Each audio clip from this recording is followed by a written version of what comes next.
ಎಲ್ರಿಗೂ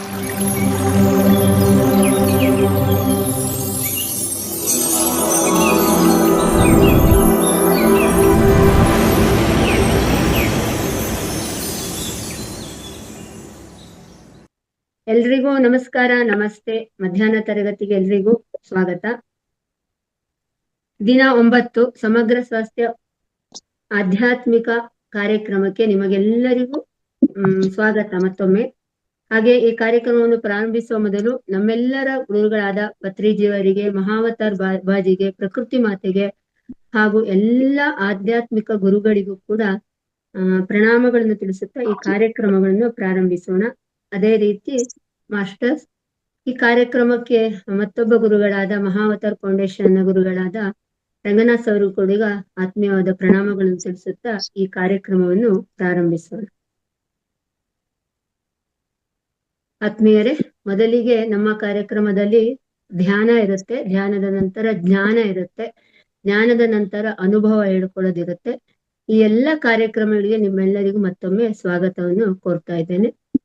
ಮೊದಲಿಗೆ ಧ್ಯಾನಕ್ಕೆ ತಯಾರಾಗೋಣ ಮಾಸ್ಟರ್ಸ್. ಎಲ್ರು ಸಿದ್ಧರಾಗಿ, ಎಲ್ರು ಆರಾಮಾಗಿ ಕುಳಿತುಕೊಳ್ಳಿ.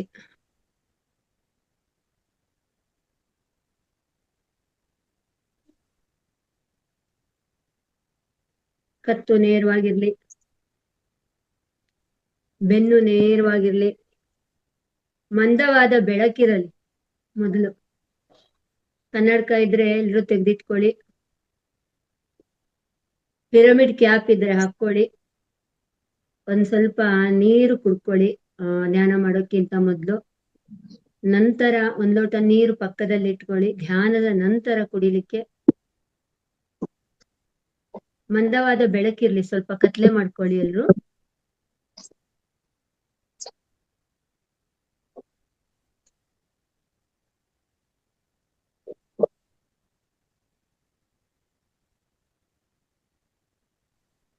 ಆರಾಮಾಗಿ ಕುಳಿತುಕೊಳ್ಳಿ,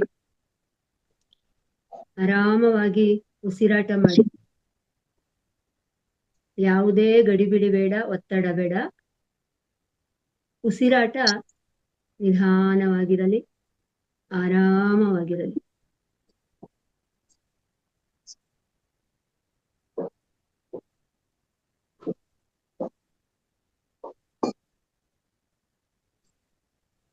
ಹಳೆ ಸಾಧಕರೆಲ್ಲ ಧ್ಯಾನಿಗಳು, ಅವರಿಗೆಲ್ಲ ಗೊತ್ತಿರುತ್ತೆ. ನೀವು ಧ್ಯಾನವನ್ನು ಹಾಗೆ ಮುಂದುವರಿಸ್ತಾ ಇರಿ.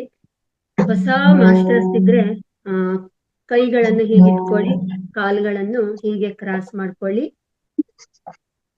ಕುರ್ಚಿಯ ಮೇಲೆ ಕುತ್ಕೊಂಡ್ರೆ, ಕೆಳಗಡೆ ಕುತ್ಕೊಂಡ್ರೆ ಚಕ್ಲಮಟ್ಟೆ ಹಾಕಿ ಕುತ್ಕೊಳ್ಳಿ. ಕೆಳಗಡೆ ಒಂದು ಮ್ಯಾಟ್ ಹಾಸ್ಕೊಳ್ಳಿ.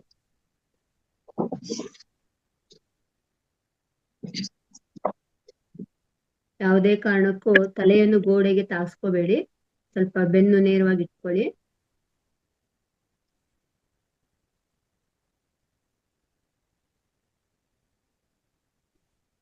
ಉಸಿರಾಟ ಆರಾಮವಾಗಿರ್ಲಿ. ಯಾವುದೇ ಒತ್ತಡ ಬೇಡ, ಯಾವುದೇ ಗಡಿಬಿಡ ಬೇಡ. ಹೋಗ್ತಾ ಇರೋ ಉಸಿರು, ಬರ್ತಾ ಇರೋ ಎರಡನ್ನೂ ಗಮನಿಸ್ತಾ ಇರಿ.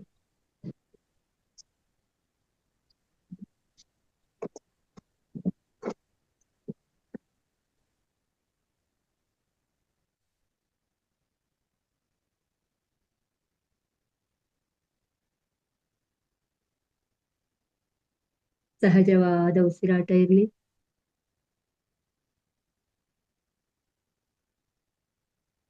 ನಿಮ್ಮ ಗಮನ ಕೇವಲ ಶ್ವಾಸದ ಮೇಲೆ ಇರಲಿ. ಆಲೋಚನೆಗಳು ಬರ್ತಾ ಇರುತ್ತೆ ಮಾಸ್ಟರ್ಸ್. ಆ ಆಲೋಚನೆಗಳು ಬಂದಾಗ ಅಲ್ಲಿಯೇ ತುಂಡರಿಸಿ.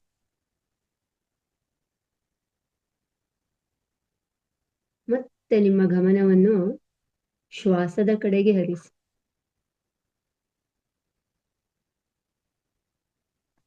ಇದನ್ನ ನಾವು ಆನಾಪಾನ ಸತಿ ಧ್ಯಾನ ಅಂತ ಹೇಳ್ತೇವೆ.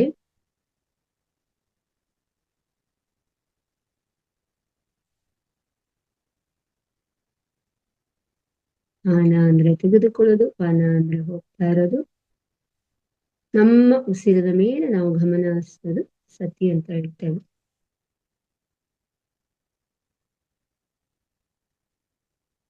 ಈಗಾಗಲೇ ನಾವು ನಿಧಾನವಾಗಿ ಹೊರಗಿನ ಕಣ್ಣನ್ನು ಮುಚ್ಚಿದ್ದೀವಿ. ಒಳಗಿನ ಕಣ್ಣನ್ನು ತೆರೆಯೋಣ. ಅಂತರಂಗನ ಕಣ್ಣನ್ನು ತೆರೆದುಕೊಳ್ಳೋಣ.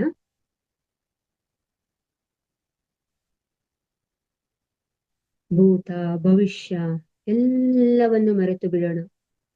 ಕೇವಲ ವರ್ತಮಾನದಲ್ಲಿ ಬದುಕೋಣ.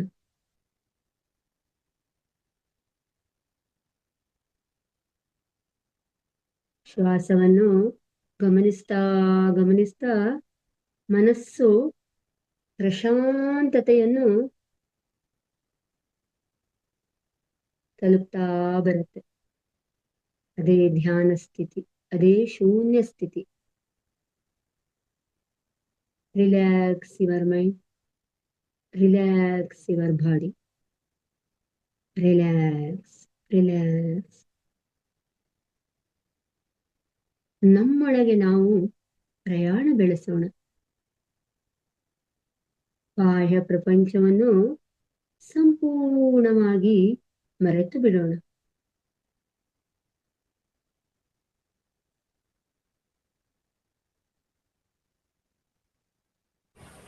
ಮ್ಯೂಸಿಕ್ ಆನ್ ಮಾಡ್ಬೇಕಾ ಮ್ಯಾಮ್?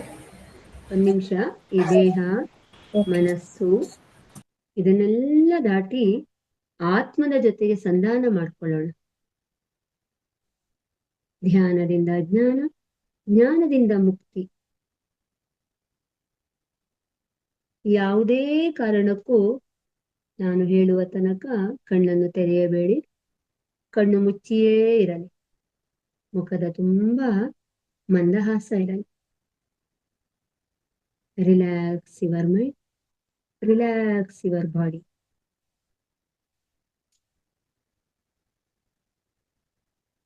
ಒಳ ಹೋಗುವ ಉಸಿರು, ಹೊರ ಹೋಗ್ತಿರುವ ಉಸಿರು ಗಮನಿಸ್ತಾ ಗಮನಿಸ್ತಾ ನಮ್ಮ ಉಸಿರಿನ ಕಡೆಗೆ ನಾವು ಗಮನ ಹರಿಸ್ತಾ ಪ್ರಯಾಣವನ್ನು ಮುಂದುವರಿಸೋಣ. ಈ ಅದ್ಭುತವಾದ ಸಂಗೀತದೊಂದಿಗೆ ಧ್ಯಾನ ಮಾಡೋಣ. ಸುಮಧುರವಾದ ಸಂಗೀತ. ಮೇಡಮ್ ಆನ್ ಮಾಡಿ.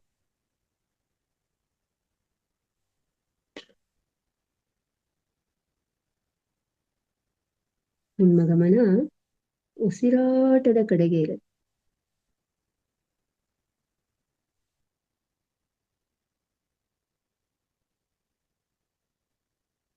ಮೇಡಮ್ ಮ್ಯೂಸಿಕ್ ಆನ್ ಮಾಡಿ.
ಹೇಳ್ತೀನಿ ಮೇಡಮ್. ಕೇವಲ 5 ನಿಮಿಷ ನಿಮ್ಮ ಗಮನ ಉಸಿರಾಟದ ಕಡೆಗೆ.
ಕೇವಲ 2 ನಿಮಿಷ.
ನಿಧಾನವಾಗಿ ಎಚ್ಚರಿಕೆಯ ಸ್ಥಿತಿಗೆ ಬನ್ನಿ, ದೇಹ ಸ್ಥಿತಿಗೆ ಬನ್ನಿ.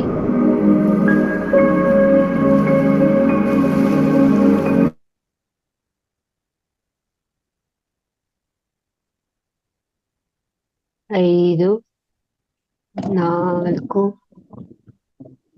3, 2, 1. ಮಾಸ್ಟರ್, ಎಲ್ಲರೂ ನಿಧಾನವಾಗಿ ದೇಹ ಸ್ಥಿತಿಗೆ ಬನ್ನಿ, ಎಚ್ಚರಿಕೆಯ ಸ್ಥಿತಿಗೆ ಬನ್ನಿ.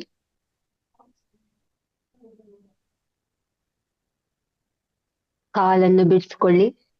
ಹಾಗೆಯೇ ನಿಧಾನವಾಗಿ ಕೈಯನ್ನು ಬಿಡಿಸ್ಕೊಂಡು 2 ಕೈಗಳನ್ನು ಚೆನ್ನಾಗಿ ಉಜ್ಜಿ ಬಂದ ಶಾಖವನ್ನು ನಿಧಾನವಾಗಿ ಕಣ್ಣಿನ ಮೇಲೆ ಸ್ಪರ್ಶಿಸಿ.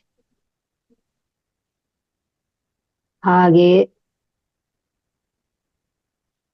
ನಿಮಗೆ ಬೇಕೆನಿಸಿದಾಗ ನಿಧಾನವಾಗಿ ಹಸ್ತವನ್ನು ನೋಡುತ್ತಾ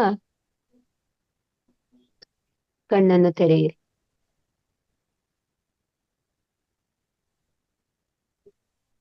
ಮಾಸ್ಟರ್ಸ್, ನೀರು ಕುಡಿಯೋರಿದ್ರೆ ನೀರು ಕುಡ್ಕೋಬಹುದು. ಎಲ್ಲರೂ ವಿಡಿಯೋ ಆನ್ ಮಾಡ್ಕೊಳ್ಳಿ.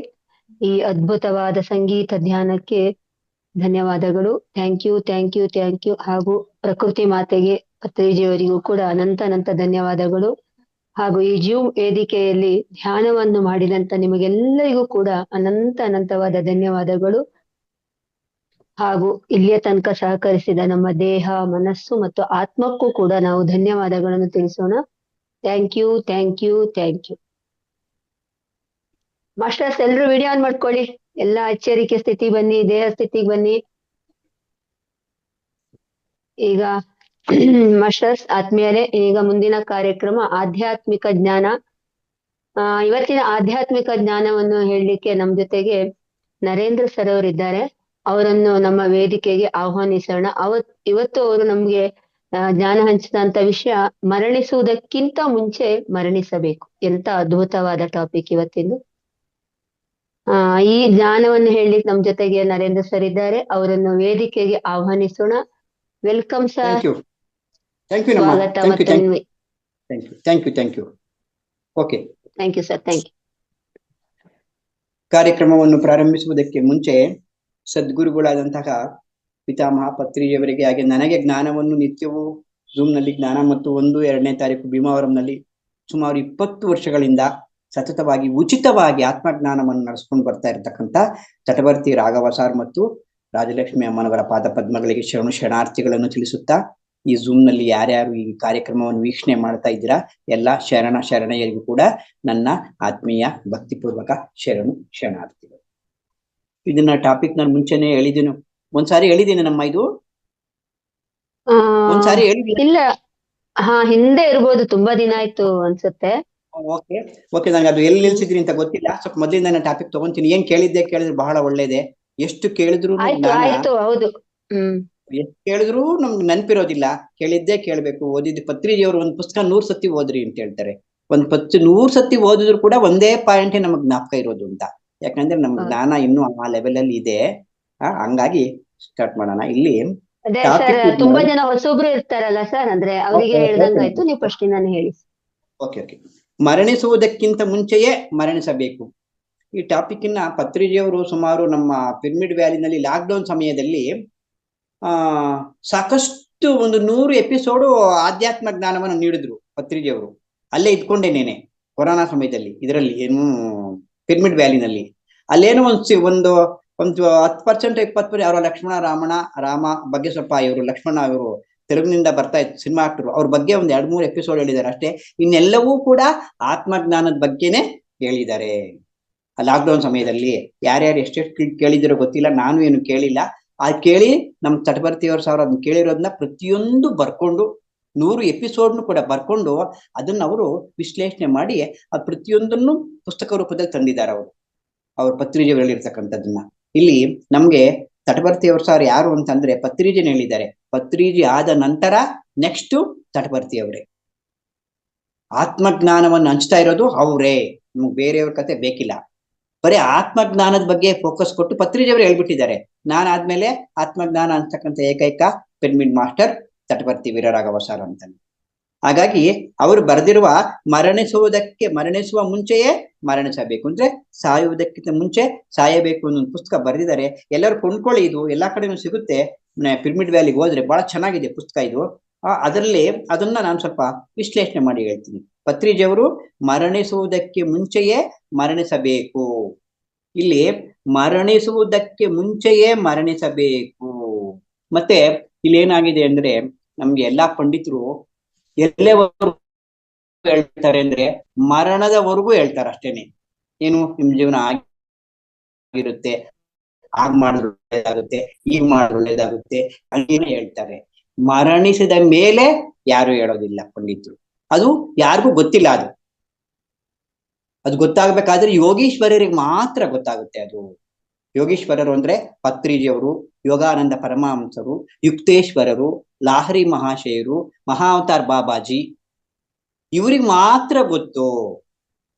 ಮತ್ತೆ ಅಲ್ಲಿ ಗೊತ್ತಿದ್ದು ಅಲ್ಲಿಂದ ಏನ್ ಹೇಳ್ತಾರೆ ಅವರು, ಅಲ್ಲಿ ಹೋಗಿ ಬೇಕಾದಷ್ಟು ಮಾಸ್ಟರ್ಸ್ ಅವರು ಮೆಸೇಜ್ಗಳನ್ನ ಕಳಿಸಿದ್ದಾರೆ. ಅಲ್ಲೇನಿರುತ್ತೆ ಅಂತ ಕೆಲವರು ಹೇಳ್ತಾರಲ್ಲ, ಏನು ಮಹಾವತಾರ್ ಬಾಬಾಜಿ ಕಾಣಿಸಿದ್ರು, ನಮ್ಗೆ ಹೇಳಿದ್ರು ಅಂತ. ಈ ತರ ವಿಚಾರಗಳನ್ನ ತುಂಬಾ ಯೋಗಿಗಳಿಗೆ ಮಾತ್ರ ಹೇಳ್ತಾರ ಅವ್ರು. ನಮ್ಗೆ ಏನೋ ಭಾವನೆಯಿಂದ ಬರೋದು ಬೇರೆ. ಹಾಗಾಗಿ ಇಲ್ಲಿ ಯುಕ್ತೇಶ್ವರರು ಶರೀರವನ್ನು ಬಿಟ್ಟ ಮೇಲೆ ಯೋಗಾನಂದ ಪರಮಹಂಸ ಪುಸ್ತಕವನ್ನು ಓದಿ, ತುಂಬಾ ಒಳ್ಳೆ ಪುಸ್ತಕ ಅದು. ಒಂದು ಯೋಗಿ ಆತ್ಮಕತೆ, ಯೋಗಾನಂದ ಪರಮಹಂಸ ಪುಸ್ತಕ ಅದು. ಅದ್ರಲ್ಲಿ ಹೇಳಿದ್ದಾರೆ ಅವರು.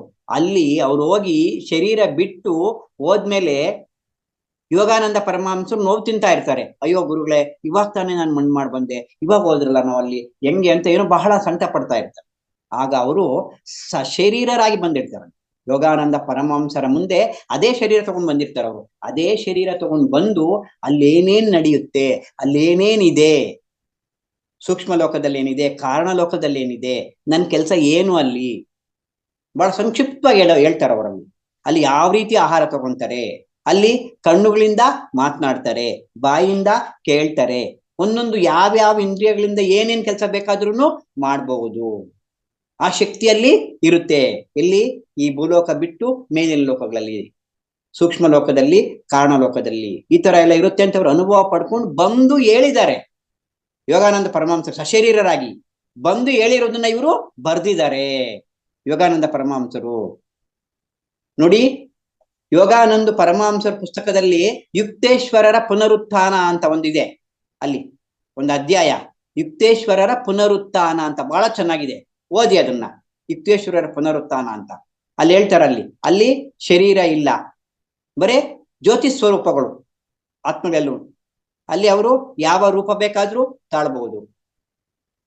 ಆಹಾರ ಕೂಡ ಅವರು ಅಲ್ಲಿ ನದಿ, ಕಾಮನ ಬಿಲ್ಲು ಅಂತಕ್ಕಂಥ ನದಿಯ ನೀರನ್ನ ತಗೊಂತಾರೆ ಅಂತ ಹೇಳಿದಾರಲ್ಲ ಅವರು ಯುಕ್ತೇಶ್ವರರು. ಈ ರೀತಿಯಾಗಿ ಮರಣಿಸುವುದಕ್ಕಿಂತ ಮುಂಚೆ ಮರಣಿಸಬೇಕು ಅನ್ನೋದನ್ನ ಅಲ್ಲಿ ಅವರು ಯಾವ ರೀತಿ, ಇಲ್ಲಿ ಏನ್ ನಾವು ಭಾವನೆ ಏನು ಯಾವ ರೀತಿ ಬದುಕಿದ್ರೆ ಅಲ್ಲಿ ಅವ್ರು ನಮ್ಗೆ ನೇರವಾಗಿ ಆ ಸತ್ಯಲೋಕಕ್ಕೆ ಹೋಗ್ತೀವಿ ಅನ್ನೋದನ್ನ ಪತ್ರಿಜಿಯವರು ಇಲ್ಲಿ ಎಕ್ಸ್ಪ್ಲೇನ್ ಮಾಡು ಹೇಳಿದ್ದಾರೆ. ನೋಡಿ ಅಲ್ವಾ, ಮರಣ ಇಲ್ಲಿ ಯಾರಿಗೂ ಅವಗಾಹನೆ ಇಲ್ಲ. ಇಲ್ಲಿ ಪತ್ರಿಜಿ ಅಂತವ್ರು ಮಾತ್ರನೇ ಗೊತ್ತು ಸಾಯುವುದಕ್ಕಿಂತ ಮುಂಚೆ ಸಾಯಬೇಕು ಅಂದ್ರೆ. ಇಲ್ಲಿ ನಾವು ಬದುಕಿದ್ದಾಗ್ಲೇನೆ ಸಾಯುವುದಕ್ಕಿಂತ ಮುಂಚೆ ಸಾಯುವುದು ಅಂದ್ರೆ ನಾವು ಸತ್ ಮೇಲೆ ಏನಾಗುತ್ತೆ ಅಂತ ತಿಳ್ಕೊಂಡ್ರೆ ಅಲ್ಲಿ ನೋಡಿ, ಇಲ್ಲಿ ಸತ್ ಮೇಲೆ ಏನಾಗುತ್ತೆ ಅಂತ ತಿಳ್ಕೊಳ್ಳೋದಿಕ್ಕೆ ಮುಖ್ಯವಾದ ಕಾರಣ ಎರಡಿದೆ. ಸತ್ವಲೆ ಅಲ್ಲಿ ನಾವು ಶರೀರವನ್ನು ಬಿಟ್ಬಿಡ್ತೀವಿ, ಸ್ಥೂಲ ಶರೀರವನ್ನು. ಈ ಸ್ಥೂಲ ಶರೀರವನ್ನು ಬಿಟ್ಟಾಗ ಇನ್ನಿರೋದು ಪ್ರಾಣಮಯ ಕೋಶ ಇರುತ್ತೆ. ಸ್ಥೂಲವಾದ್ಮೇಲೆ ಪ್ರಾಣ ಎಚ್ಚರಿಕೆ ಮಾಡಿ, ಅದು 3 ದಿನ ಇರುತ್ತೆ. ಇಲ್ಲಿ ನಮ್ಮ ರೂಮಲ್ಲೇನೆ 3 ದಿನ ಇರುತ್ತೆ ಅಥವಾ ಸತ್ತೋದ್ ಕಡೆ. ಆಮೇಲೆ ಸೂಕ್ಷ್ಮ ಕೊಟ್ಟೋಗುತ್ತೆ, ಸೂಕ್ಷ್ಮ ಶರೀರ ಕೊಟ್ಟೋಗುತ್ತೆ ಅಲ್ವಾ.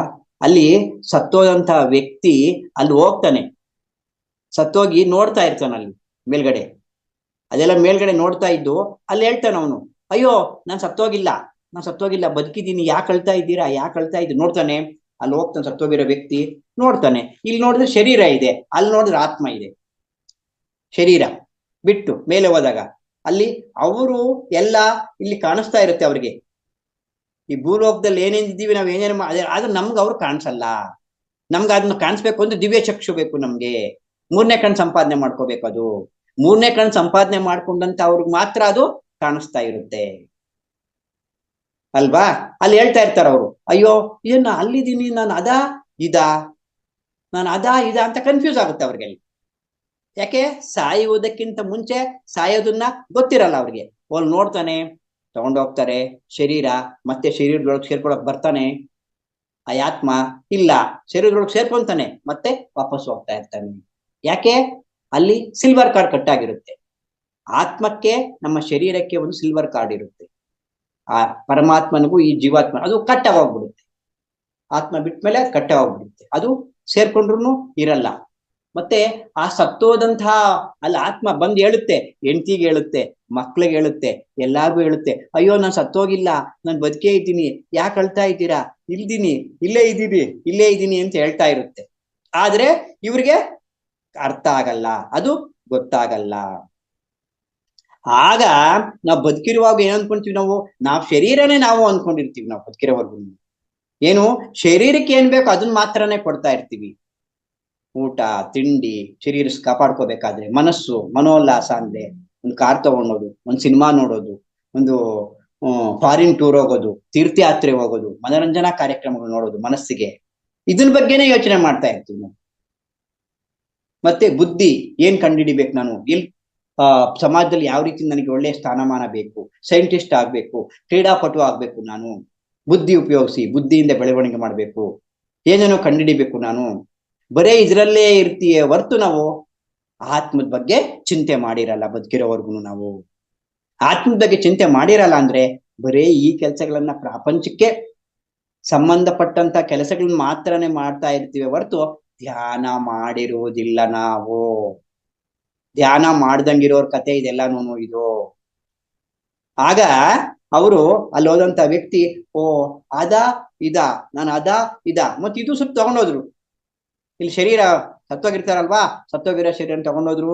ಅಥವಾ ಯಾರೋ ಅವರ ಸಂಪ್ರದಾಯದ ಪ್ರಕಾರ ಮಣ್ಣು ಮಾಡೋರು ಮಣ್ಣು ಮಾಡ್ತಾರೆ, ಸುಡೋರು ಸುಡ್ತಾರೆ. ಅಯ್ಯೋ ನಾನು ಇಲ್ಲೇ ಇದ್ದೀನಿ, ನಾನು ಸುಡ್ತಾ ಇದಾರಲ್ಲ ಅವರು, ಅಯ್ಯೋ ಏನು ನೋಡಿದ್ರು. ಆಮೇಲೆ ಏನಿಲ್ಲ, ಮನೆಗೆ ಹೊರಟೋದ್ರೆಲ್ಲ, ಎಲ್ಲ ವಾಪಸ್ ಹೊರಟೋದ್ರು, ಯಾರು ಇಲ್ಲ. ಫಸ್ಟ್ ಕ್ಲಾಸ್ ಊಟ ಮಾಡ್ತಾವ್ರೆ, ಎಲ್ಲ ಗೊಜ್ಜೋನ್ನ ಊಟ ಮಾಡ್ತಾವ್ರೆ. ಏನಿದು ಹಿಂಗೆ, ನಾನು ಇಲ್ಲೇ ಇದ್ದೀನಿ, ಎಲ್ಲಾ ಕೆಲ್ಸವನ್ನು ಮಾಡ್ತಾವ್ರಲ್ವಾ, ನನ್ ಬಗ್ಗೆ ಯಾರು ತಲೆ ಕೆಡ್ಸ್ಕೊಂತ ಇಲ್ಲ. ಆಗ ಅರ್ಥ ಆಗುತ್ತೆ ಅಲ್ಲಿ ಕೆಳಗಡೆ ಇರೋದು ನಾನಲ್ಲ, ಮೇಲೆ ಇರ್ತಕ್ಕಂಥದ್ದು ನಾನು ಆತ್ಮ ಅಂತ ಆಗ ಅರ್ಥ ಆಗುತ್ತೆ ಅದಕ್ಕೆ. ಅಲ್ಲೇವರೆಗೂ ಅರ್ಥ ಆಗಲ್ಲ, ಸತ್ ಮೇಲೇನೆ ಅದು ಅರ್ಥ ಆಗುವುದು, ನನ್ನ ಶರೀರ ಅಲ್ಲ ಆತ್ಮ ಅಂತ. ಅದಕ್ಕೆ ಈ ವಿಚಾರಗಳನ್ನ ನಾವು ಧ್ಯಾನ ಮಾಡಿ ನಮ್ಮ ಮೂರನೆಯ ಕಣ್ಣನ್ನು ಸಂಪಾದನೆ ಮಾಡಿಕೊಂಡು ಬುದ್ಧಿ ವಿಕಸನ ಮಾಡಿಕೊಂಡು ಈ ಪ್ರಾಪಂಚಿಕಗಳ ಮೇಲಿನ ಮೋಹವನ್ನ ಕಡಿಮೆ ಮಾಡ್ಕೊಳ್ತಾ, ಹೆಂಡತಿ ಮೇಲಾಗ್ಲಿ, ಮಕ್ಕಳ ಮೇಲಾಗ್ಲಿ, ಆಸ್ತಿ ಮೇಲಾಗ್ಲಿ, ಅಧಿಕಾರದ ಮೇಲಾಗ್ಲಿ, ಸಂಪತ್ತಿನ ಮೇಲಾಗ್ಲಿ, ಎಲ್ಲವನ್ನು ಕಡಿಮೆ ಮಾಡಿಕೊಂಡು ಇದು ಯಾವುದು ಶಾಶ್ವತ ಅಲ್ಲ, ಇದು ನಾವು ಅನುಭವಿಸುವುದಕ್ಕೆ ಮಾತ್ರ ಇದೆಯೇ ಹೊರತು ತೆಗೆದುಕೊಂಡು ಹೋಗಕ್ಕಲ್ಲ. ಈ ವಸ್ತುಗಳೆಲ್ಲ ಇದೆ, ಇವೆಲ್ಲನು ಇವು ಅನುಭವಿಸುವುದಕ್ಕೆ ಮಾತ್ರನೇ, ನಮ್ ಜೊತೆ ತಗೊಂಡೋಗೋದಿಕ್ಕಲ್ಲ, ಇರೋ ವಸ್ತುನ ಅನುಭವಿಸೋದಕ್ಕೆ ಮಾತ್ರನೇ ಇದೆ ಅಂದ್ಕೊಂಡು ಆತ್ಮಸ್ಥಿತಿಲಿ ನನ್ನ ಜೊತೆ ಇರೋದು, ನನ್ನ ಜೊತೆ ಬರೋದು ನಾವು ಮಾಡಿರ್ತಕ್ಕಂಥ ಪಾಪ ಕರ್ಮಗಳು ಪುಣ್ಯ ಕರ್ಮಗಳು ಮಾತ್ರನೇ ಅಂತ ತಿಳ್ಕೊಂಡು ಆತ್ಮಸ್ಥಿತಿಲಿ ಇದ್ದಾಗ ಅಲ್ಲಿ ಅವನ ಆತ್ಮ ಆದವನು ನಾನು ಆತ್ಮನೇ, ಶರೀರ ಅಲ್ಲ ಅಂತ ಈಗ್ಲೇ ತಿಳ್ಕೊಂಡ್ಬಿಟ್ರೆ ಅಲ್ಲಿ ಒದ್ಲಾಡಲ್ಲ ಮತ್ತೆ ಅಲ್ಲಿ ಮೇಲ್ಗಡೆ ಅಲ್ವಾ.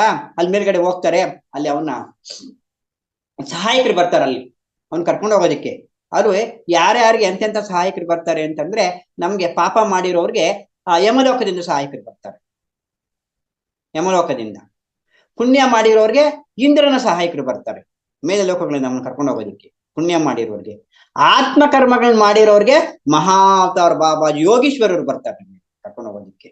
ಸತ್ಯಲೋಕದಲ್ಲಿ ಯಾರ್ಯಾರು ಇರ್ತಾರೆ, ಅವ್ರು ಎಲ್ಲ ಯೋಗೀಶ್ವರರು. ಸತ್ಯಲೋಕ ಪತ್ರಿಜಿಯವರು ಸತ್ಯಲೋಕದಲ್ಲಿ ಇದ್ದಾರೆ. ಪತ್ರಿಜಿ ಅಂತವ್ರು, ಮಹಾವತಾರ್ ಬಾಬಾಜಿ ಅಂತವ್ರು, ಯೋಗಾನಂದ ಪರಮಹಂಸ ಅಂತವ್ರು, ಯುಕ್ತೇಶ್ವರರು ಅಂತ ಆತ್ಮಗಳು ಅವ್ರು ಬಂದು ನಮ್ಮನ್ನ ಅಲ್ಲಿ ಕರ್ಕೊಂಡು ಹೋಗಕ್ ಬರ್ತಾರೆ ಯೋಗೀಶ್ವರರು.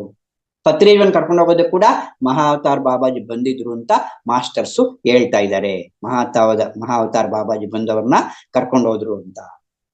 ಅದಕ್ಕೆ ಈ ರೀತಿಯಾಗಿ ಅವರವರ ಪಾಪ ಪುಣ್ಯ ಆತ್ಮ ಸೇವೆಗಳು ಯಾವ ರೀತಿ ಇರುತ್ತೆ, ಆ ರೀತಿಯಾದಂತಹ ಸಹಾಯಕರು ಬಂದು ನಮ್ಮನ್ನ ಕರ್ಕೊಂಡು ಹೋಗ್ತಾರಲ್ಲಿ. ಇಷ್ಟ ಆಯ್ತಲ್ಲ.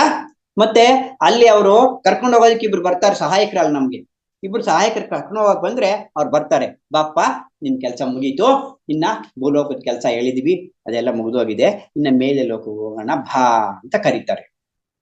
ಮೇಲೆ ಲೋಕಕ್ಕೆ ಹೋಗೋಣ ಬಾ ಅಂತ ಕರೆದ್ರೆ ಅವನು ನಾನ್ ಬರಲ್ಲ, ಅಯ್ಯೋ ನನ್ನ ಹೆಂಡ್ತಿ, ನನ್ನ ಮಕ್ಕಳು, ನನ್ನ ಆಸ್ತಿ, ಅಯ್ಯೋ ನನ್ನ ಗದ್ದೆ, ನನ್ನ ಹೊಲ, ಅಯ್ಯೋ ಏನು ಮಕ್ಳಿಗೇನು ಗೊತ್ತಾಗ್ತಾ ಇಲ್ಲ, ನಾನ್ ಬರಲ್ಲಪ್ಪ, ಅದನ್ನೆಲ್ಲ ಬಿಟ್ಟು, ಎಷ್ಟೊಂದು ಆಸ್ತಿ ಇದೆ, ನಾನು MLA ಆಗಿದ್ದೀನಿ, ಪದವಿ ಅಧಿಕಾರ ಇದೆ, ಇನ್ನೂ ನಾನು MLA ಆಗ್ಬೇಕು, ನಾನ್ ಬರಲ್ಲ ಅಂತಾರೆ. ಭಾವಣ ಅಂದ್ರೆ ಆಗ ಅವರು 11 ದಿನ ಅವಕಾಶ ಕೊಡ್ತಾರೆ, 11 ದಿನ ಟೈಮ್ ಕೊಡ್ತಾರೆ ಆ ಆತ್ಮಕ್ಕೆ.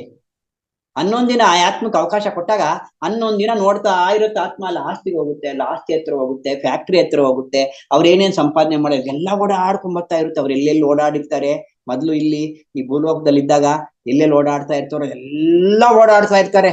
ಓಡಾಡಿ ಓಡಾಡಿ ಓಡಾಡಿ ಲಾಸ್ಟ್ ಹೋಗ್ತಾರೆ. ಆ ಹೋಗೋ ಅಷ್ಟೊತ್ತಿಗೆ 11 ದಿನ ಮುಗಿದೋಗಿರುತ್ತೆ. ಆಗ ಅರ್ಥ ಆಗುತ್ತೆ ಅದಕ್ಕೆ, ಆತ್ಮಕ್ಕೆ ಏನ್ ಅರ್ಥ ಆಗುತ್ತೆ, ಓಹೋ ಏನು ಇಲ್ಲಿ ನಾನು ಬಂದ್ರು ಯಾರು ಮಾತಾಡಿಸ್ತಾ ಇಲ್ಲ, ನನ್ನ ಯಾರು ಕೇರ್ ಮಾಡ್ತಾ ಇಲ್ಲ, ಓಹೋ ಇಷ್ಟೇನಾ ನಾನು, ಇದಕ್ಕೋಸ್ಕರ ನಾ ಇಷ್ಟು ಕಷ್ಟಪಟ್ಟೆ, ಇದಕ್ಕೋಸ್ಕರ ನಾನು ಇಷ್ಟು ಪಾಪದ ಕರ್ಮಗಳು ಮಾಡಿದೆ, ಇದಕ್ಕೋಸ್ಕರ ನಾನು ಅನ್ಯಾಯ ಮಾಡಿದೆ, ಇದಕ್ಕೋಸ್ಕರ ನಾನು ಅಕ್ರಮದಿಂದ ಸಂಪಾದನೆ ಮಾಡಿದ್ನ, ಇದಕ್ಕ ಅಂತ ಅನ್ಕೊಂಡು ಅನಲೈಸ್ ಆಗುತ್ತೆ. ಅನಲೈಸ್ ಆಗಿ ಮತ್ತೆ ಹೋಗ್ಬೇಕು ಅಂತ ಅನ್ಕೊಳ್ಳುತ್ತೆ. ಇವೆಲ್ಲ ಆಲೋಚನೆ ಮಾಡಿ ಹೋಗ್ಬೇಕು ಅನ್ಕೊಳ್ಳೋದ್ರೊಳಗಾಗಿ 11 ದಿನ ಮುಗಿದೋಗಿರುತ್ತೆ. ಆ 11 ದಿನ ಮುಗಿದೋದಾಗ ಅಲ್ಲಿ ಆತ್ಮದ ಬಾಗಿಲುಗಳು ಬಂದಾಗ ಹೋಗ್ಬಿಡ್ತವೆ. 11 ದಿನ ಆದ್ಮೇಲೆ ಸಹಾಯಕರು ಇರಲ್ಲ, ಹೊರಟೋಗ್ಬಿಟ್ಟಿರ್ತಾರೆ. ಒಳಕ್ ಹೋದಾಗ ಅದಕ್ಕೆ ಎಲ್ಲರೂ ಕೂಡ 11 ದಿನದಲ್ಲಿ ಏನೋ ಶ್ರಾದ್ದಾಹ ಅಂತಲೋ ತಿಥಿ ಅಂತಲೋ ಏನೋ ಮಾಡ್ತಾ ಇರ್ತಾರೆ. 11 ದಿನ ಅಲ್ವಾ? ಇಲ್ಲಿ ಏನು ತಿಥಿ ಮಾಡಿದ್ರು ಏನು ಶ್ರಾದ್ದಾಹ ಮಾಡಿದ್ರು ಆತ್ಮಕ್ಕೆ ಸಾವಿಲ್ಲ ಅಂದ್ರೆ ಅವ್ರು ಏನೋ ಮಾಡ್ತಾರೆ. ಅವರು ಯಾಕೆ ಮಾಡ್ತಾರೆ ಅಂದ್ರೆ ಅದಕ್ಕೆಲ್ಲ ಅರ್ಥ ಇದೆ. ದೊಡ್ಡವ್ರ ಅರ್ಥ ಹೇಳಿದ್ದಾರೆ. ಏನು? ಇವಾಗ ಸತ್ತೋದ ತಕ್ಷಣ ನಾವು ಅನ್ನ ಹಾಕ್ತಿವಿ, ಕೂಳ ಹಾಕ್ತಿವಿ, ಎಡೆ ಮಾಡ್ತೀವಿ. ಸತ್ತೋದಾಗ ಅವ್ರ ಮುಂದೆ ಎಲ್ಲ ಇಡ್ತೀವಿ. ಯಾಕೆ ಇಡ್ತೀವಿ ಅಲ್ವಾ? ಯಾಕೆ ಇಡ್ತೀವಿ ಅಂದ್ರೆ ಸತ್ತೋಗ್ಬಿಟ್ಟಿದ್ದಾರೆ ಅವರು, ಇಲ್ಲ ಜೀವ ಇಲ್ಲ, ತಿನ್ನಲ್ಲ ಅವರು, ಆದ್ರೂ ಇಡ್ತೀವಿ ಅಂದ್ರೆ ಅದರ ಅರ್ಥ ಮತ್ತೆ ಇನ್ನು ಜೀವನ ಇದೆ, ಮತ್ತೆ ಹುಟ್ಟಿ ಬರ್ತೀವಿ ಅಂತ ಅರ್ಥ. ಅದಕ್ಕೆ ಇನ್ನು ಹುಟ್ಟಿ ಬರ್ತೀವಿ, ಜೀವನ ಇದೆ ಇನ್ನ ನಮ್ಗೆ. ಪುನರಪಿ ಜನನಂ ಪುನರಪಿ ಮರಣಂ.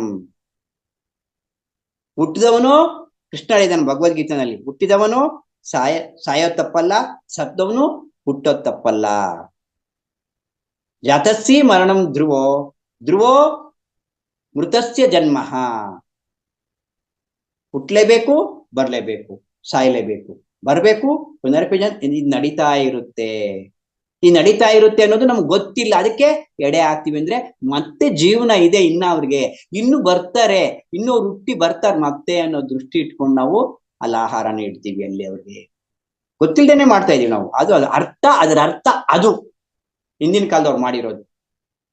ಮತ್ತೆ ನಾವಿಲ್ಲಿ ಬಂದಿದೀವಿ, ಇಲ್ಲಿ ಭೂಲೋಕಕ್ಕೆ ಬಂದಿದೀವಿ. ಎಲ್ಲಿಂದ ಬಂದಿದೀವಿ? ಉನ್ನತ ಲೋಕಗಳಿಂದ ಬಂದಿದೀವಿ.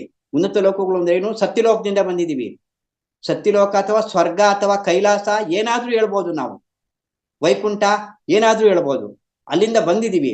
ಅಲ್ಲಿಂದ ಬಂದಾಗ ಮತ್ತೆ ಅಲ್ಲಿಗೆ ಹೋಗ್ಬೇಕು ನಾವು. ಅಲ್ಲಿಂದ ಬಂದಿರೋ ಆತ್ಮಗಳು ಇಲ್ಲಿ ಅಲ್ಲಿಗೆ ಹೋಗ್ಬೇಕು. ಅಲ್ಲಿಗೆ ಹೋಗ್ಬೇಕು ಅಂದ್ರೆ ಇಲ್ಲಿ ನಾವು ವಾಸನೆಗಳು, ಸಂಸ್ಕಾರಗಳು, ಕರ್ಮಗಳು, ಜ್ಞಾನ ಇವೆಲ್ಲವನ್ನೂ ಸಂಪೂರ್ಣ ಮಾಡ್ಕೊಂಡು ಹೋಗ್ಬೇಕು. ಆಗ ಪುರೋಹಿತರು ಬರ್ತಾರೆ. ಯಾರೋ ಬರ್ತಾರೆ ಪುರೋಹಿತರು, ಹೇಳ್ತಾರೆ. ಅವ್ರು ಏನ್ ಹೇಳ್ತಾರೆ? ನಾವು ಕೈಲಾಸಕ್ಕೆ ಕಳಿಸ್ತೀವಿ, ಕೈಲಾಸಕ್ಕೆ ಹೋಗ್ತಾರೆ ಅವರು, ಕೈಲಾಸಕ್ಕೆ ಹೋಗ್ತೀವಿ, ಉನ್ನತ ಲೋಕಕ್ಕೆ ಹೋಗ್ತೀವಿ, ಸ್ವರ್ಗ ವೈಕುಂಠಕ್ಕೆ ಕಳಿಸ್ತೀವಿ. ವೈಕುಂಠಕ್ಕೆ ಅವ್ರೇನ್ ಕಳ್ಸಕ್ ಆಗಲ್ಲ ಆಗ್ಲಿ, ಕೈಲಾಸಕ್ಕೂ ಅವ್ರೇನ್ ಕಳ್ಸಕ್ ಆಗಲ್ಲ ಆಗ್ಲಿ. ಅವ್ರು ಹೇಳೋದನ್ನ ನಿಜಾನೇ. ಏನಂದ್ರೆ ನಾವಿಲ್ಲಿ ಬಂದಿರೋರು ಮತ್ತೆ ವೈಕುಂಠಕ್ಕೆ ಹೋಗ್ಬೇಕು, ಕೈಲಾಸಕ್ಕೆ ಹೋಗ್ಬೇಕು, ಅಥವಾ ಉನ್ನತ ಲೋಕಗಳು ಕಳಿಸ್ತೀವಿ ಅಂತ ಹೇಳ್ತಾರೆ. ಉನ್ನತ ಲೋಕಗಳಿಗೆ ಹೋಗ್ಬೇಕಾಗಿರೋದು ಸತ್ಯ, ಅವ್ರು ಕಳ್ಸಕ್ ಆಗಲ್ಲ. ಎಷ್ಟು ಜನ ಪುರೋಹಿತರು ಬಂದ್ರು ಕಳ್ಸಕ್ಕಾಗಲ್ಲ.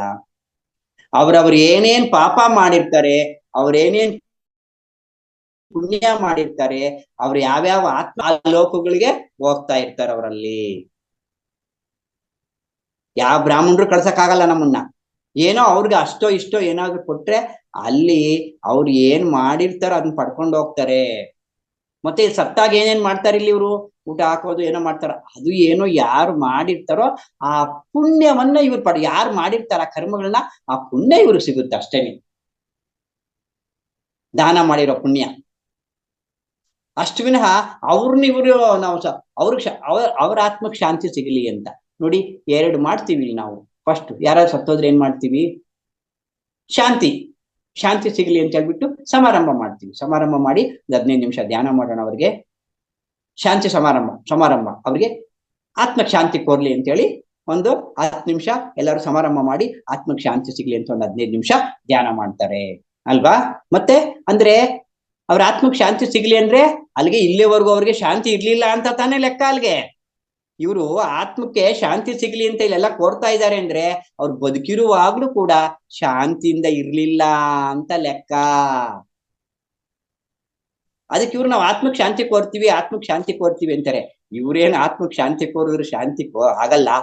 ಅವರು ಬದುಕಿರುವಾರ್ಗು ಎಷ್ಟು ಶಾಂತಿಯಿಂದ ಬದುಕಿದ್ರೋ ಅಷ್ಟು ಶಾಂತಿಯನ್ನ ಅವರು ತಗೊಂಡೋಗಿರ್ತಾರೆ ಅಲ್ವಾ? ಈ ರೀತಿಯಾಗಿ ಒಂದು ಆತ್ಮ ಅಲ್ಲಿ ಹೋದಾಗ ಅಲ್ಲಿ ಏನಾಗ್ತಾರೆ? ಮತ್ತೆ ಹೋಗಲ್ಲ. ಆತ್ಮದ ಬಾಗಿಲುಗಳು ಮುಚ್ಚಿಬಿಡ್ತವೆ.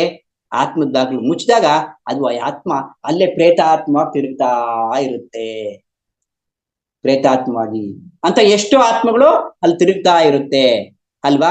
ಅದನ್ನ ಈ ಥರ್ಡ್ ಐ ಮಾಸ್ಟರ್ಸ್ ನೋಡ್ಬೋದು ಅಂತ ಹೇಳಿದ್ದಾರೆ ಪತ್ರಿಜಿಯವರು. ಥರ್ಡ್ ಐ ಮಾಸ್ಟರ್ಸ್ ಕಾಣಿಸ್ತಾರಂತೆ ಅವರು ಆ ಸೇತುವೆಗಳ ಮೇಲೆ ಅಲ್ಲಲ್ಲಿ ಕೂತ್ಕೊಂಡಿರ್ತಾರಂತೆ. ಅಲ್ಲಿ ಕೂತ್ಕೊಂಡಿದ್ದಾಗ ಅಲ್ಲೆಲ್ಲ ಕಾಣಿಸ್ತಾ ಇರ್ತಾರೆ ಅಂತ ಹೇಳಿದ್ದಾರೆ ಪತ್ರಿಜಿಯವರು ಹೇಳಿದ್ದಾರೆ. ನೋಡ್ಬೋದು ಥರ್ಡ್ ಐ ಮಾಸ್ಟರು ತರಡೆ ಸಂಪಾದನೆ ಮಾಡ್ಕೋಬೇಕು ಅಂದ್ರೆ ಬಹಳ ಕಷ್ಟ ರೀ. ಏನೋ ಇಲ್ಲಿ ಮಾಸ್ಟರ್ಸ್ ಎಲ್ಲ ಕೆಲವರೆಲ್ಲ ಹೇಳ್ತಾರೆ, ನನ್ ತರಡೆ ಮಾಸ್ಟ್ರು, ನನ್ ತರಡೆ ಓಪನ್ ಆಗಿದೆ. ತರಡೆ ಓಪನ್ ಆಗೋದು ಅಂದ್ರೆ ಅಷ್ಟು ತಮಾಷೆ ಏನೇನ್ರಿ? ಎಷ್ಟು ಕಷ್ಟ ಪಡ್ಬೇಕು ತರಡೆ ಓಪನ್ ಆಗ್ಬೇಕಾದ್ರೆ. ಯುಗ ಯುಗಗಳು, ನೂರಾರು ವರ್ಷ, ಸಾವಿರಾರು ವರ್ಷ ತಪಸ್ ಮಾಡ್ಬೇಕು, ಸಾವಿರಾರು ವರ್ಷ ಧ್ಯಾನ ಮಾಡ್ಬೇಕು. ತರಡೆ ಓಪನ್ ಆಗಿರೋರಿಗೆ ಅಷ್ಟಸಿದ್ಧಿಗಳು ಪ್ರಾಪ್ತಿ ಆಗುತ್ತೆ, ಅಷ್ಟಸಿದ್ಧಿಗಳು ಪ್ರಾಪ್ತಿ ಆಗ್ಬೇಕು. ಅಷ್ಟಸಿದ್ಧಿಗಳು ಪ್ರಾಪ್ತಿ ಆಗಿದ್ದೆ ತರಡೆ ಮಾಸ್ಟ್ರು. ಪತ್ರಿಜಿಯವ್ರು ತರಡೆ ಮಾಸ್ಟ್ರೆ, ಅದೆಲ್ಲ ಮಾತೇ ಇಲ್ಲ. ಬಟ್ ತೋರ್ಸ್ಕೊಂತಿರ್ಲಿಲ್ಲ ಪತ್ರಿಜಿಯವರು. ಎಲ್ಲಾ ಗೊತ್ತಿತ್ತು ಪತ್ರಿಜಿಯವ್ರಿಗೆ, ಯಾರ ಮನಸ್ಸಲ್ಲಿ ಏನಿದೆ ಅಂತ ಹೇಳ್ಬಿಡೋರು ಅವರು, ಅಲ್ವಾ? ಅದಕ್ಕೆ ನೋಡಿ ಪತ್ರಿಜಿಯವ್ರೇನು, ಅವ್ರು ಬಂದ್ ಕೆಲಸ ಮುಗೀತು, ಅವ್ರ ಪ್ರಣಾಳಿಕೆ ಮುಗ್ದೋಯ್ತು. ಪತ್ರಿಜಿಯ ಪ್ರಣಾಳಿಕೆ ಹಾಕೊಂಡ್ ಬಂದಿದ್ರು. ಏನ್ ಪ್ರಣಾಳಿಕೆ ಹಾಕೊಂಡ್ ಬಂದಿದ್ರು? ನಾನ್ ಧ್ಯಾನ ಜಗತ್ ಮಾಡ್ತೀನಿ, ಸಸ್ಯಾಹಾರ ಜಗತ್ ಮಾಡ್ತೀನಿ, ನಾನು ಪಿರಮಿಡ್ ಜಗತ್ ಮಾಡ್ತೀನಿ. ಇದನ್ನ ಮಾಡೋದಕ್ಕೋಸ್ಕರ ಬಂದಿದ್ದೆ ನಾನು. ಸದಾನಂದ ಯೋಗಿಗಳ ಹತ್ರ ಹೋಗ್ತಾರೆ ಅವರು. ಅವ್ರಿಗೆ ಮತ್ತೆ ಅವರು ದಿಗ್ಗಜರು, ಅವರು 2 ಜನ್ಮ ತಗೊಂಡವ್ರು. ಒಂದೇ ಹುಟ್ಟಿನಲ್ಲಿ 2 ಜನ್ಮ ತಗೊಂಡವ್ರು. ಅವ್ರು ಮುಂಚೆ ಧ್ಯಾನ ಮಾಡೋದಕ್ಕೆ ಮುಂಚೆ 1 ಜನ್ಮ, ಧ್ಯಾನ ಆದ್ಮೇಲೆ 1 ಜನ್ಮ ತಗೊಂಡವ್ರು. ದಿಗ್ಗಜರು ಅಂತಾರೆ ಅವ್ರು. 2 ಜನ್ಮ ಅದ್ ಮುಗ್ದೋಯ್ತು, ಅದು ಸಂಪೂರ್ಣ ಬದಲಾಗೋದ್ರು ಅವರು. ಧ್ಯಾನ ಮಾಡಿದ್ಮೇಲೆ ಸಂಪೂರ್ಣ ಪ್ರಪಂಚಕವನ್ನ ಮರ್ತೇ ಹೋಗ್ಬಿಟ್ರು ಅವರು. ನೋಡ್ರಿ, ಜೋಬಲ್ ದುಡ್ಡಿಲ್ಲ, ಮೊಬೈಲ್ ಇಲ್ಲ, ಎಷ್ಟು ವ್ಯವಹಾರ ಮಾಡಿದ್ರು, ಎಷ್ಟು ಪ್ರಾಜೆಕ್ಟ್ಗಳು ಮಾಡಿದ್ರು, ಎಷ್ಟು ಪಿರಮಿಡ್ಗಳು ಕಟ್ಸಿದ್ರು ಅವರು ಪತ್ರಿಜಿಯವರು, ಅಲ್ವಾ? ಸಂಕಲ್ಪ, ಅವ್ರ ಸಂಕಲ್ಪ ಹಂಗಿತ್ತು. ಅವ್ರೇನು, ನಾನು ನೋಡಿದ್ರು ಫಾಸ್ಟ್ ಆಗಿ ಏನು ಮಾಧ್ಯಮ ಬರ್ಬೇಕು ಅಂತಂದ್ರು. ನೋಡಿ, ಇವಾಗ ಝೂಮ್ ಅಲ್ಲಿ ಮಾತಾಡ್ತಾ ಇದ್ದೀನಿ, ಎಷ್ಟು ಜನ ಕೇಳ್ತಾ ಇದ್ದೀರಾ? ಇದೆಲ್ಲ ಪತ್ರಿಜಿಯವರ ಆಶೀರ್ವಾದನೇ ತಾನೆ. ಆಯ್ತು, ಝೂಮ್ ಬಂತು, ಯೂಟ್ಯೂಬ್ ಬಂತು, ಎಲ್ಲ ಬಂತು, ಫಾಸ್ಟ್ ಆಗಿ ನಡೀತು. ನನ್ ಕೆಲಸ ಮುಗೀತು, ಇನ್ನ ಪತ್ರಿಜಿಯವರು ನನ್ ಕೆಲಸ ಮುಗೀತು ಅಂತ ಅವರು ನಿರ್ಗಮಿಸಿದ್ರು. ಅವ್ರು ನೋಡಿ, ಪತ್ರಿಜಿಯವರು ಇರುವುದಕ್ಕಿಂತನೂ ಫಾಸ್ಟ್ ಆಗಿ ನಡೀತಾ ಇದೆ ಕೆಲಸ ಇವಾಗ ನಮ್ಮ ಪಿರಮಿಡ್ ಸೊಸೈಟಿನಲ್ಲಿ. ಧ್ಯಾನ ಆಗ್ಲಿ, ಸಸ್ಯಾಹಾರ ರ್ಯಾಲಿಗಳಾಗ್ಲಿ, ಪಿರಮಿಡ್ ಜಗತ್ತಾಗ್ಲಿ, ಅಂದ್ರೆ ಇಲ್ಲಿ ಧ್ಯಾನ, ಸಸ್ಯಾಹಾರ ಜಗತ್ತು, ಪಿರಮಿಡ್ ಜಗತ್ತು ಮತ್ತೆ ಆತ್ಮಜ್ಞಾನ. ಇಲ್ಲಿ ನಾವ್ ಯಾವ್ದಕ್ ಜಾಸ್ತಿ ಫೋಕಸ್ ಕೊಡ್ಬೇಕು ಅಂದ್ರೆ ಆತ್ಮಜ್ಞಾನಕ್ಕೆ ಜಾಸ್ತಿ ಫೋಕಸ್ ಕೊಡ್ಬೇಕು. ಆತ್ಮಜ್ಞಾನವನ್ನು ತಿಳ್ಕೋಬೇಕು. ಆತ್ಮಜ್ಞಾನ ಶಿಕ್ಷಣ ಶಿಬಿರಗಳಲ್ಲಿ ಭಾಗವಹಿಸ್ಬೇಕು. ಸಸ್ಯಾಹಾರ ರ್ಯಾಲಿಗಳಲ್ಲಿ ಭಾಗವಹಿಸಿ ಬೇಡ ಅನ್ನಲ್ಲ, ಅದ್ರಲ್ಲೇನ್ ಸಸ್ಯಾಹಾರ ರ್ಯಾಲಿನಲ್ಲಿ ಭಾಗವಹಿಸಿದ ಮಾತ್ರಕ್ಕೆ ಯಾರು ಅಷ್ಟು ಬದಲಾಗೋದಿಲ್ಲ. ಅವ್ರದ್ದ ಧ್ಯಾನ ಮಾಡಿಸ್ಬೇಕು, ಧ್ಯಾನ ಕುಂಡ್ರಿಸ್ಬೇಕು. ಪತ್ರಿಜಿಯವ್ರು ಯಾಕೆ ಹೇಳಿದ್ರು ಸಸ್ಯಾಹಾರಿ ರ್ಯಾಲಿ ಅಂದ್ರೆ, ನೀನ್ ಧ್ಯಾನ ಮಾಡುವುದಕ್ಕಿಂತ ಮುಂಚೆ ಸಸ್ಯಾಹಾರಿ ಆದ್ರೇನೆ ಧ್ಯಾನ ಕುದುರೋದು ಅನ್ನೋ ದೃಷ್ಟಿ ಇಟ್ಕೊಂಡು ಸಸ್ಯಾಹಾರಿ ಆಗಿ ಅಂತ ಹೇಳಿದ್ರು. ಇನ್ನ ಪಿರಮಿಡ್ ಅಂದ್ರೆ, ಪಿರಮಿಡ್ ಅಲ್ಲಿ ಕೂತ್ಕೊಂಡ್ರೆ ಶಕ್ತಿ ಜಾಸ್ತಿ ಬರುತ್ತೆ ಅಂತೇಳಿ ಪಿರಮಿಡ್ ಉಪಯೋಗಿಸ್ಕೊಳ್ರಿ ಅಂತ ಹೇಳಿದ್ರು. ಹಾಗಾಗಿ ನಾವು ಪಿರಮಿಡ್ ಅಲ್ಲಿ ಕೂತ್ಕೊಂಡು ಧ್ಯಾನ ಮಾಡಿದ್ರೆ ಮಾತ್ರ ನಮ್ಗೆ ಶಕ್ತಿ ಬರುತ್ತೆ ಹೊರತು ಪಿರಮಿಡ್ ಕಟ್ಟಿದ್ರೆ ಪುಣ್ಯ ಬರುತ್ತೆ ಅಂತ ಪಿರಮಿಡ್ ಕಟ್ಟಿದ್ರೆ ಏನು ಪ್ರಯೋಜನ ಇಲ್ಲ. ಪಿರಮಿಡ್ ಕಟ್ಟಿ ಪಿರಮಿಡ್ ಅಲ್ಲಿ ಕೂತ್ಕೊಂಡು ಧ್ಯಾನ ಮಾಡ್ಬೇಕು. ಧ್ಯಾನ ಮಾಡಿದಾಗ ಮಾತ್ರ ಶಕ್ತಿ ಬರುತ್ತೆ. ಆಗ ನಾವು ಮರಣಿಸುವುದಕ್ಕಿಂತ ಮುಂಚೆ ಮರಣಿಸುವುದನ್ನ ತಿಳ್ಕೊಂತೀವಿ. ಇದಕ್ಕೆ ಉಪಯೋಗಿಸ್ಕೋಬೇಕು. ಪತ್ರಿಜಿ ಹೇಳಿದ್ರು, ಸಕಲ ರೋಗ ನಿವಾರಣಿ, ಸಕಲ ಭೋಗಕಾರಿಣಿ, ಸತ್ಯ ಜ್ಞಾನ ದರ್ಶಿನಿ. ಇದು ಸತ್ಯ ಜ್ಞಾನ ದರ್ಶಿನಿ ಲಾಸ್ಟ್ ಇಟ್ಕೋಬೇಕು ಪಾಯಿಂಟ್. ನಾವು ರೋಗಗಳಿಗೂ ಅಲ್ಲ, ಭೋಗಗಳಿಗೂ ಅಲ್ಲ ಧ್ಯಾನ ಮಾಡೋದು. ನಾವು ಯೋಗಿ ಆಗುವುದಕ್ಕೆ. ಯೋಗಿ ಆದ್ರೇನೆ ಮರಣಿಸುವುದಕ್ಕಿಂತ ಮುಂಚೆ ಮರಣಿಸುವುದು. ನಾವು ಯೋಗಿ ಆದ್ರೇನೆ ಸಾಯುವುದಕ್ಕಿಂತ ಮುಂಚೆ ಸಾಯೋದು. ಸಾಯುವುದಕ್ಕಿಂತ ಮುಂಚೆ ಸತ್ರೇನೆ ನಾವು ಅವ್ರು ಕರೆದ ತಕ್ಷಣ ಹೋಗೋದಲ್ಲ. ನಾವು ಸಹಾಯಕರು ಬರ್ತಾರಲ್ವಾ, ಆಗ ಕರೆದ ತಕ್ಷಣ ಹೋಗೋದು. ಅದನ್ನೇ ಪತ್ರಿಜಿಯವರು ಸಾಯುವುದಕ್ಕಿಂತ ಮುಂಚೆ ಸಾಯ್ಬೇಕು. ಈ ವಿಷಯ ಯಾರಿಗ್ ಗೊತ್ತಿರುತ್ತೆ ಅಂದ್ರೆ ಆತ್ಮಜ್ಞಾನಿಗಳಿಗೆ ಮಾತ್ರ ಇದು ಅವಗಾಹನ ತಿಳುವಳಿಕೆ ಇರುತ್ತೆ. ಸಾಯುವುದಕ್ಕಿಂತ ಮುಂಚೆ ಸಾಯುವುದು. ನೋಡಿ, ತುಂಬಾ ಮಹಾನ್ ಭಾವರು ನಾನು ಹೋಗ್ತೀನಿ, ನನ್ನ ಕೆಲಸ ಮುಗಿತು ಹೋಗ್ತೀನಿ ಅಂತ ಹೇಳ್ತಾರೆ. ಗೊತ್ತಾಗುತ್ತೆ ಅವ್ರಿಗೆ ಸಾಯೋದು, ತಿಳ್ಕೊಂತಾರ ಅವರು, ನಾನು ಹೋಗ್ತೀನಿ ಅಂತ. ಸದಾನಂದ ಯೋಗಿಗಳು ಕೂಡ ಪತ್ರಿಜಿ ಅವ್ರಿಗೆ, ಪತ್ರಿಜಿ ನನ್ ಕೆಲಸ ಮುಗೀತಪ್ಪ, ನಾನು ಇನ್ನು ಹೋಗ್ತೀನಿ. ಸುಮಾರು ಪತ್ರಿಜಿ ಅವ್ರ ಪರಿಚಯ ಆದಾಗ್ಲೇನೆ ಅವ್ರಿಗೆ ಸುಮಾರು 200 ವರ್ಷನೇನೋ ಅಂತ ಅಂತಿದ್ರು ಪತ್ರಿಜಿ ಅವರು. ಆ ಪತ್ರಿಜಿ ಅವ್ರ ಪರಿಚಯ ಆದಾಗ್ಲೇನೆ 200 ವರ್ಷ ಆಯ್ತು. ಅದಕ್ಕಿಂತ ಮುಂಚೆ ಎಷ್ಟಿದೆ ಗೊತ್ತಿಲ್ಲ ಅಂತಿದ್ರು. ತುಂಬಾ ದೀರ್ಘಾಯು ಅವರು ಸದಾನಂದ ಯೋಗಿಗಳು. ಸದಾನಂದ ಯೋಗಿಗಳಿಂದಾನೇ ಪತ್ರಿಜಿ ಅವರು ಇಲ್ಲಿ ನಮ್ಮ ಈ ಒಂದು ಧ್ಯಾನವನ್ನು ತಿಳ್ಕೊಂಡಿದ್ದವರು.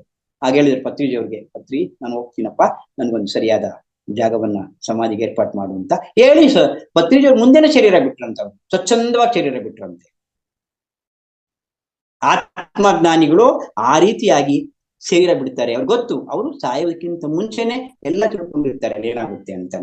ನಾವು ಕೂಡ ಅದಕ್ಕೆ ಸಾಯುವುದಕ್ಕಿಂತ ಮುಂಚೆನೆ ಈ ಎಲ್ಲಾ ವಿಚಾರಗಳನ್ನು ತಿಳ್ಕೊಂಡಾಗ ಆ ಯಾರು ಸಹಾಯಕರು ಬರ್ತಾರೆ, ಸಹಾಯಕರು ಬಂದಾಗ ನಾವು ಡೈರೆಕ್ಟ್ ಆಗಿ ಹೊರಟೋಗ್ತೀವಿ. ಅದಕ್ಕೆ ಏನ್ ಮಾಡ್ಬೇಕು ಅಂದ್ರೆ ಕಬೀರ್ ಕೂಡ ನೋಡಿ ಹೇಳಿದ್ದಾರೆ ಇಲ್ಲಿ, ಯಾವ ಸಾವಿಗೆ ಪ್ರಪಂಚವು ಭಯ ಪಡುತ್ತಿರುತ್ತದೆಯೋ ಅದನ್ನು ಪಡೆಯುವುದರಲ್ಲಿ ನನಗೆ ಆನಂದ ಇದೆ ಅಂತ ಹೇಳ್ತಾ ಇದ್ದಾರೆ ಕಬೀರ್. ಅಂದ್ರೆ ಕಬೀರ್ ಏನ್ ಹೇಳ್ತಾವ್ರೆ, ಯಾರು ಜನಸಾಮಾನ್ಯರು ಸಾವು ಎಲ್ಲರಿಗೂ ಎದುರ್ದೆ, ಅಯ್ಯೋ ನಾನು ಸತ್ತೋಗ್ಬಿಡ್ತೀನಪ್ಪ, ಅಯ್ಯೋ ನಾನು ಸತ್ತೋಗ್ಬಿಡ್ತೀನಪ್ಪ, ಎಷ್ಟು ವಯಸ್ಸಾಗಿರೋರಾದ್ರೂ ಅಷ್ಟೇನೆ ಅಯ್ಯೋ ನಾನು ಸತ್ತೋಗ್ಬಿಡ್ತೀನಿ, ಅಯ್ಯೋ ನಾನು ಸತ್ತೋಗ್ಬಿಡ್ತೀನಿ ಅಂತ ಹೇಳಿ ಎದುರ್ತಾ ಇರ್ತಾರೆ ಅಲ್ವಾ. ಯಾರು ಆ ಸಾವಿಗೆ ಎದುರ್ತಾರೋ ಆ ಸಾವು ನನಗೆ ಆನಂದ ಕೊಡ್ತಾ ಇದೆ ಅಂತ ಹೇಳ್ತಾ ಇದ್ದಾರೆ ಕಬೀರ್ ದಾಸರು. ಕಬೀರ್ ಆ ಆನಂದ ಕೊಡ್ತಾ ಇದೆ ಅಂದ್ರೆ ಬಿಡಿ ಬಹಳ ಭಯ ಪಡ್ತಾರೆ. ಯಾಕೆ? ಆಸ್ತಿ ಬಿಟ್ಟು ಹೋಗ್ಬೇಕಲ್ವಾ, ಹೆಂಡತಿ ಬಿಟ್ಟು ಹೋಗ್ಬೇಕಲ್ವಾ, ಮಕ್ಕಳನ್ನ ಬಿಟ್ಟು ಹೋಗ್ಬೇಕಲ್ವಾ, ಮೋಹ, ಅವ್ರ ಮೇಲಿನ ಮೋಹ ಮೋಹ ಯಾವಾಗಿರುತ್ತೋ ಅವಾಗ ಇಲ್ಲ ಮತ್ತೆ ಬರ್ಬೇಕು. ಇವಾಗ ನೀವೇನು ಒಂದು ಸಣ್ಣ ಆಸೆಯನ್ನು ಇಟ್ಕೊಂಡಿದ್ರು ಕೂಡ ಮತ್ತೆ ಜನ್ಮ ತಗೊಂಡ್ ಬರ್ಬೇಕು. ಅದಕ್ಕೆ ಪತ್ರಿಜಿಯವರು ಈ ಜನ್ಮದಲ್ಲಿ ನಿಮ್ಗೆ ಏನೇನು ಅನ್ನಿಸ್ತಾ ಇದೆಯೋ, ಕರ್ಮನೋ ಅಕರ್ಮನೋ ವಿಕರ್ಮನೋ ಏನೋ ಒಳ್ಳೆಯದ ಕೆಟ್ಟದ್ದು ಎಲ್ಲ ಮಾಡಿ ಅಂತ ಹೇಳ್ತಾರೆ. ಎಲ್ಲ ಮಾಡಿ ಮುಗಿಸ್ರಿ, ಇಲ್ಲದೆ ಇದ್ರೆ ಆ ಕೆಲಸ ಆ ಕರ್ಮ ಮಾಡುವುದಕ್ಕೆ ಮತ್ತೆ ನಾವು ಭೂಲೋಕಕ್ಕೆ ಬರ್ಬೇಕು. ಅದಕ್ಕೆ ಪತ್ರಿಜಿಯವರು ಅಕರ್ಮಿಯಾಗಿರ್ಬೇಡ್ರಿ ಅಂತ ಹೇಳ್ತಾರೆ, ಕೆಲಸ ಮಾಡ್ಲೇಬೇಕು ಅಂತ ಹೇಳ್ತಾರೆ ಪ್ರತಿಯೊಬ್ರುನು. ನಮ್ಮ ಬಸವಣ್ಣವರು ಕೂಡ ಕಾಯಕವೇ ಕೈಲಾಸ ಅಂತ ಹೇಳಿದ್ರು ಬಸವಣ್ಣ. ಕಾಯಕ ನಿರತನಾದರೆ ಗುರುವನ್ನಾದರೂ ಮರೆಯಲೇಬೇಕು, ಲಿಂಗವನ್ನಾದರೂ ಮರೆಯಲೇಬೇಕು, ಜಂಗಮನನ್ನಾದರೂ ಮರೆಯಲೇಬೇಕು ಅಂತ ಹೇಳಿದ್ರು ಬಸವಣ್ಣವರು. ಎಲ್ಲರನ್ನು ಮರೆತು ಕಾಯಕವನ್ನು ಮಾಡ್ಬೇಕು, ನಾವು ಕೆಲಸವನ್ನು ಮಾಡ್ಬೇಕು, ಮಾಡುವ ಕೆಲಸದಲ್ಲಿ ಪರಮಾತ್ಮನನ್ನು ಕಾಣಬೇಕು. ಅಂದ್ರೆ ಇಲ್ಲಿ ಈ ಕೆಲಸನ ನಾನ್ ಮಾಡ್ತಾ ಇಲ್ಲ, ನನಗೆ ಸೃಷ್ಟಿಕರ್ತ ನನ್ನ ಕೈಯಲ್ಲಿ ಮಾಡಿಸ್ತಾ ಇದ್ದಾನೆ ಅನ್ನೋ ಭಾವನೆ ಇಟ್ಕೊಂಡು ಮಾಡ್ಬೇಕು ಅಲ್ವಾ. ಅದಕ್ಕೆ ಇಲ್ಲೇನು ಮೋಹ ಯಾಕೆ?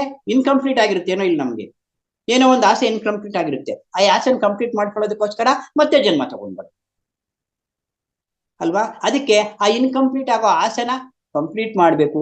ಅಥವಾ ಮಾಡುವಾಗ ನಾನು ಮಾಡ್ತಾ ಇಲ್ಲ, ಇದು ಯಾರೋ ಮಾಡಿಸ್ತಾ ಇದ್ದಾರೆ, ಅದ್ರ ಮೇಲೆ ಮಾಡಿದ್ರು ಮಾಡ್ಬೋದು, ಬಿಟ್ರೆ ಬಿಡ್ಬೋದು, ನನ್ನ ಕೈಯಲ್ಲೇ ಆಗ್ತಾ ಇದೆ ಅನ್ನೋ ಭಾವನೆ ಬಿಟ್ಟಾಗ ಯಾರೋ ಬರ್ತಾರೆ ಯಾರೋ ಮಾಡ್ತಾರೆ, ನಾನೇ ಮಾಡ್ತಾ ಇದ್ದೀನಿ ಅನ್ನೋ ಭಾವನೆಯನ್ನ ಬಿಟ್ಟು ಕಾಯಕವನ್ನ ಮಾಡ್ಬೇಕು. ಇದೇ ಕರ್ಮ ಸನ್ಯಾಸ ಯೋಗ. ಕರ್ಮ ಸನ್ಯಾಸ ಯೋಗ ನಾನು ಮಾಡ್ತಾ ಇದ್ದೀನಿ ಎನ್ನ ಕರ್ಮ ಮಾಡು. ಕರ್ಮಣ್ಯವಾಧಿಕಾರಸ್ಯೆ ಮಾ ಫಲೇಶು ಕದಾಚನ ಮಾ ಫಲ ಕರ್ಮ ಏತುನ ಸಂಗೋಸ್ತ್ವ ಕರ್ಮಣಿ ಅಂತ ಹೇಳಿದ್ದಾರೆ ಶ್ರೀಕೃಷ್ಣ ಪರಮಾತ್ಮರು ಭಗವದ್ಗೀತೆಯಲ್ಲಿ. ಕರ್ಮಣ್ಯವಾಧಿಕಾರಸ್ಯೆ ಮಾ ಫಲೇಶು ಕದಾಚನ ಮಾ ಫಲ ಕರ್ಮ ಹೇತುನ ಅಂದ್ರೆ ಕರ್ಮಣ್ಯವಾಧಿಕಾರಸ್ಯೆ. ನೋಡಿ ಇಲ್ಲಿ ಕೆಲಸ ಮಾಡುವಾಗ ಕರ್ಮಣ್ಯವಾಧಿಕಾರಸ್ಯೆ ಅಂದ್ರೆ ಕರ್ಮ ಮಾಡುವುದಕ್ಕೆ ಮಾತ್ರ ನಮ್ಗೆ ಅಧಿಕಾರ ಇದೆ. ಕರ್ಮಣ್ಯೇ ವಾಧಿಕಾರಸ್ಯೆ ಮಾ ಫಲೇಶು ಕದಾಚನ, ಫಲಗಳನ್ನ ನನಗೆ ನಂದು, ಫಲಗಳು ನನಗ್ ಬಿಡು, ಫಲಗಳು ನನಗ್ ಬಿಡು, ಫಲ ನಿನ್ಗಿಲ್ಲ, ಫಲ ನನಗ್ ಬಿಡು ಅಂತ ಹೇಳ್ತಾರೆ ಕೃಷ್ಣ. ಮಾ ಫಲ ಕರ್ಮ ಹೇತುನ, ಕರ್ಮದ ಫಲವನ್ನು ನಿರೀಕ್ಷೆ ಮಾಡಬೇಡ ನೀನು. ಮಾ ಫಲ ಕರ್ಮ ಹೇತುನ, ಕರ್ಮದ ಫಲವನ್ನ ನಿರೀಕ್ಷೆ ಮಾಡಬೇಡ ನೀನು. ಅದೇ ರೀತಿ ಏನ್ ಹೇಳಿದ್ರು? ಸಂಗೋಸ್ತ್ವ ಕರ್ಮಣಿ ಅಂತ ಹೇಳಿದ್ರು. ಅಂದ್ರೆ ಕರ್ಮವನ್ನು ಮಾಡದೆಯೂ ಇರ್ಬೇಡ ಅಂತ ಹೇಳಿದ್ರು. ಇವಾಗ ಏನೋ ಒಂದ್ ಕೆಲಸ ಮಾಡಿದ್ರೆ ನಮ್ಮಿಂದ ತಪ್ಪಾಗುತ್ತೆ ಅಂತ, ಆ ಕೆಲಸ ರಾಂಗ್ ಆಗುತ್ತೆ ಅಂತ ಕೆಲಸ ಮಾಡ್ದಂಗೆ ಇರಕ್ಕಾಗುತ್ತಾ ನಾವು? ತಪ್ಪಾದ್ರೂ ಅನುಭವ ಬರುತ್ತೆ, ಸರಿಯಾದ್ರೂ ಅನುಭವ ಬರುತ್ತೆ. ಅನುಭವ ಏನೋ ಒಂದ್ ಕೆಲಸ ಕಲಿಬೇಕಾದ್ರೆ ತಪ್ಪಾದೇ ಆಗುತ್ತೆ. ಪಾಠ ಓದ್ಬೇಕಾದ್ರೆ ತಪ್ಪು ಅಕ್ಷರಗಳು ತಪ್ಪಾದೇ ಆಗ್ತವೆ. ಓದ್ತಾ ಓದ್ತಾ ಓದ್ತಾ ಓದ್ತಾ practice of meditation makes man perfect ಅಲ್ವಾ. ಆ ರೀತಿ ಪ್ರಾಕ್ಟೀಸ್ ಮಾಡಿದಾಗ ಮಾತ್ರ ನೀನ್ ಪರ್ಫೆಕ್ಟ್ ಆಗ್ತೀಯ. ನೀನ್ ಪ್ರಾಕ್ಟೀಸೇ ಮಾಡ್ದಂಗಿದ್ರೆ, ನಾನು ಎಕ್ಸಾಮ್ಗೆ ಹೋಗ್ಬಿಟ್ಟು ಫೇಲ್ ಆಗ್ತೀನಪ್ಪ, ಅಯ್ಯೋ ನಾನು ಎಕ್ಸಾಮ್ಗೆ ಹೋಗ್ದಂಗಿದ್ರೆ ಮತ್ತೆ ಯಾವಾಗ ಹೋಗ್ತೀಯ ಎಕ್ಸಾಮ್ಗೆ? ನೀನು ಎಕ್ಸಾಮ್ಗೆ ಹೋಗ್ಬೇಕು, ಬರಿಬೇಕು, ಫೇಲ್ ಆದ್ರೂ ಆಗ್ಲಿ ಪಾಸ್ ಆದ್ರೂ ಆಗ್ಲಿ. ಫೇಲ್ ಆದ್ರೆ ಏನ್ ಮಾಡ್ತೀಯ? ಇನ್ನೂ ಓದ್ತೀಯ, ಇನ್ನೂ ಹೆಚ್ಚಾಗಿ ಓದ್ತೀಯ, ಇನ್ನೂ ಹೆಚ್ಚಾಗಿ ಓದಿ ಮತ್ತೆ ಪಾಸ್ ಆಗ್ತೀಯ. ಎಕ್ಸಾಮ್ಗೆ ಹೋಗ್ದಂಗಿದ್ರೆ ಅದನ್ನೇ ಕೃಷ್ಣ ಹೇಳ್ತಾ ಇದ್ದಾನೆ, ಸಂಗೋಸ್ತ್ವ ಕರ್ಮಣಿ. ಕರ್ಮವನ್ನು ಬಿಡಬೇಡ ನೀನು, ಕರ್ಮ ಮಾಡ್ಲೇಬೇಕು. ಅಕರ್ಮವಾಗ್ಲಿ ಯಾವ ಕರ್ಮನಾದ್ರೂ ಆಗ್ಲಿ ಅದನ್ನ ಮಾಡ್ಬೇಕು. ಆ ಮಾಡಿದಾಗ ಮಾತ್ರನೇ ಅನುಭವ ಬರೋದು ನಮ್ಗೆ, ಯಾವ ಕರ್ಮವನ್ನೇ ಆಗಲಿ ಅಂದ್ರೆ ಸೋಮಾರಿತನದಲ್ಲಿ ಇರಬಾರದು.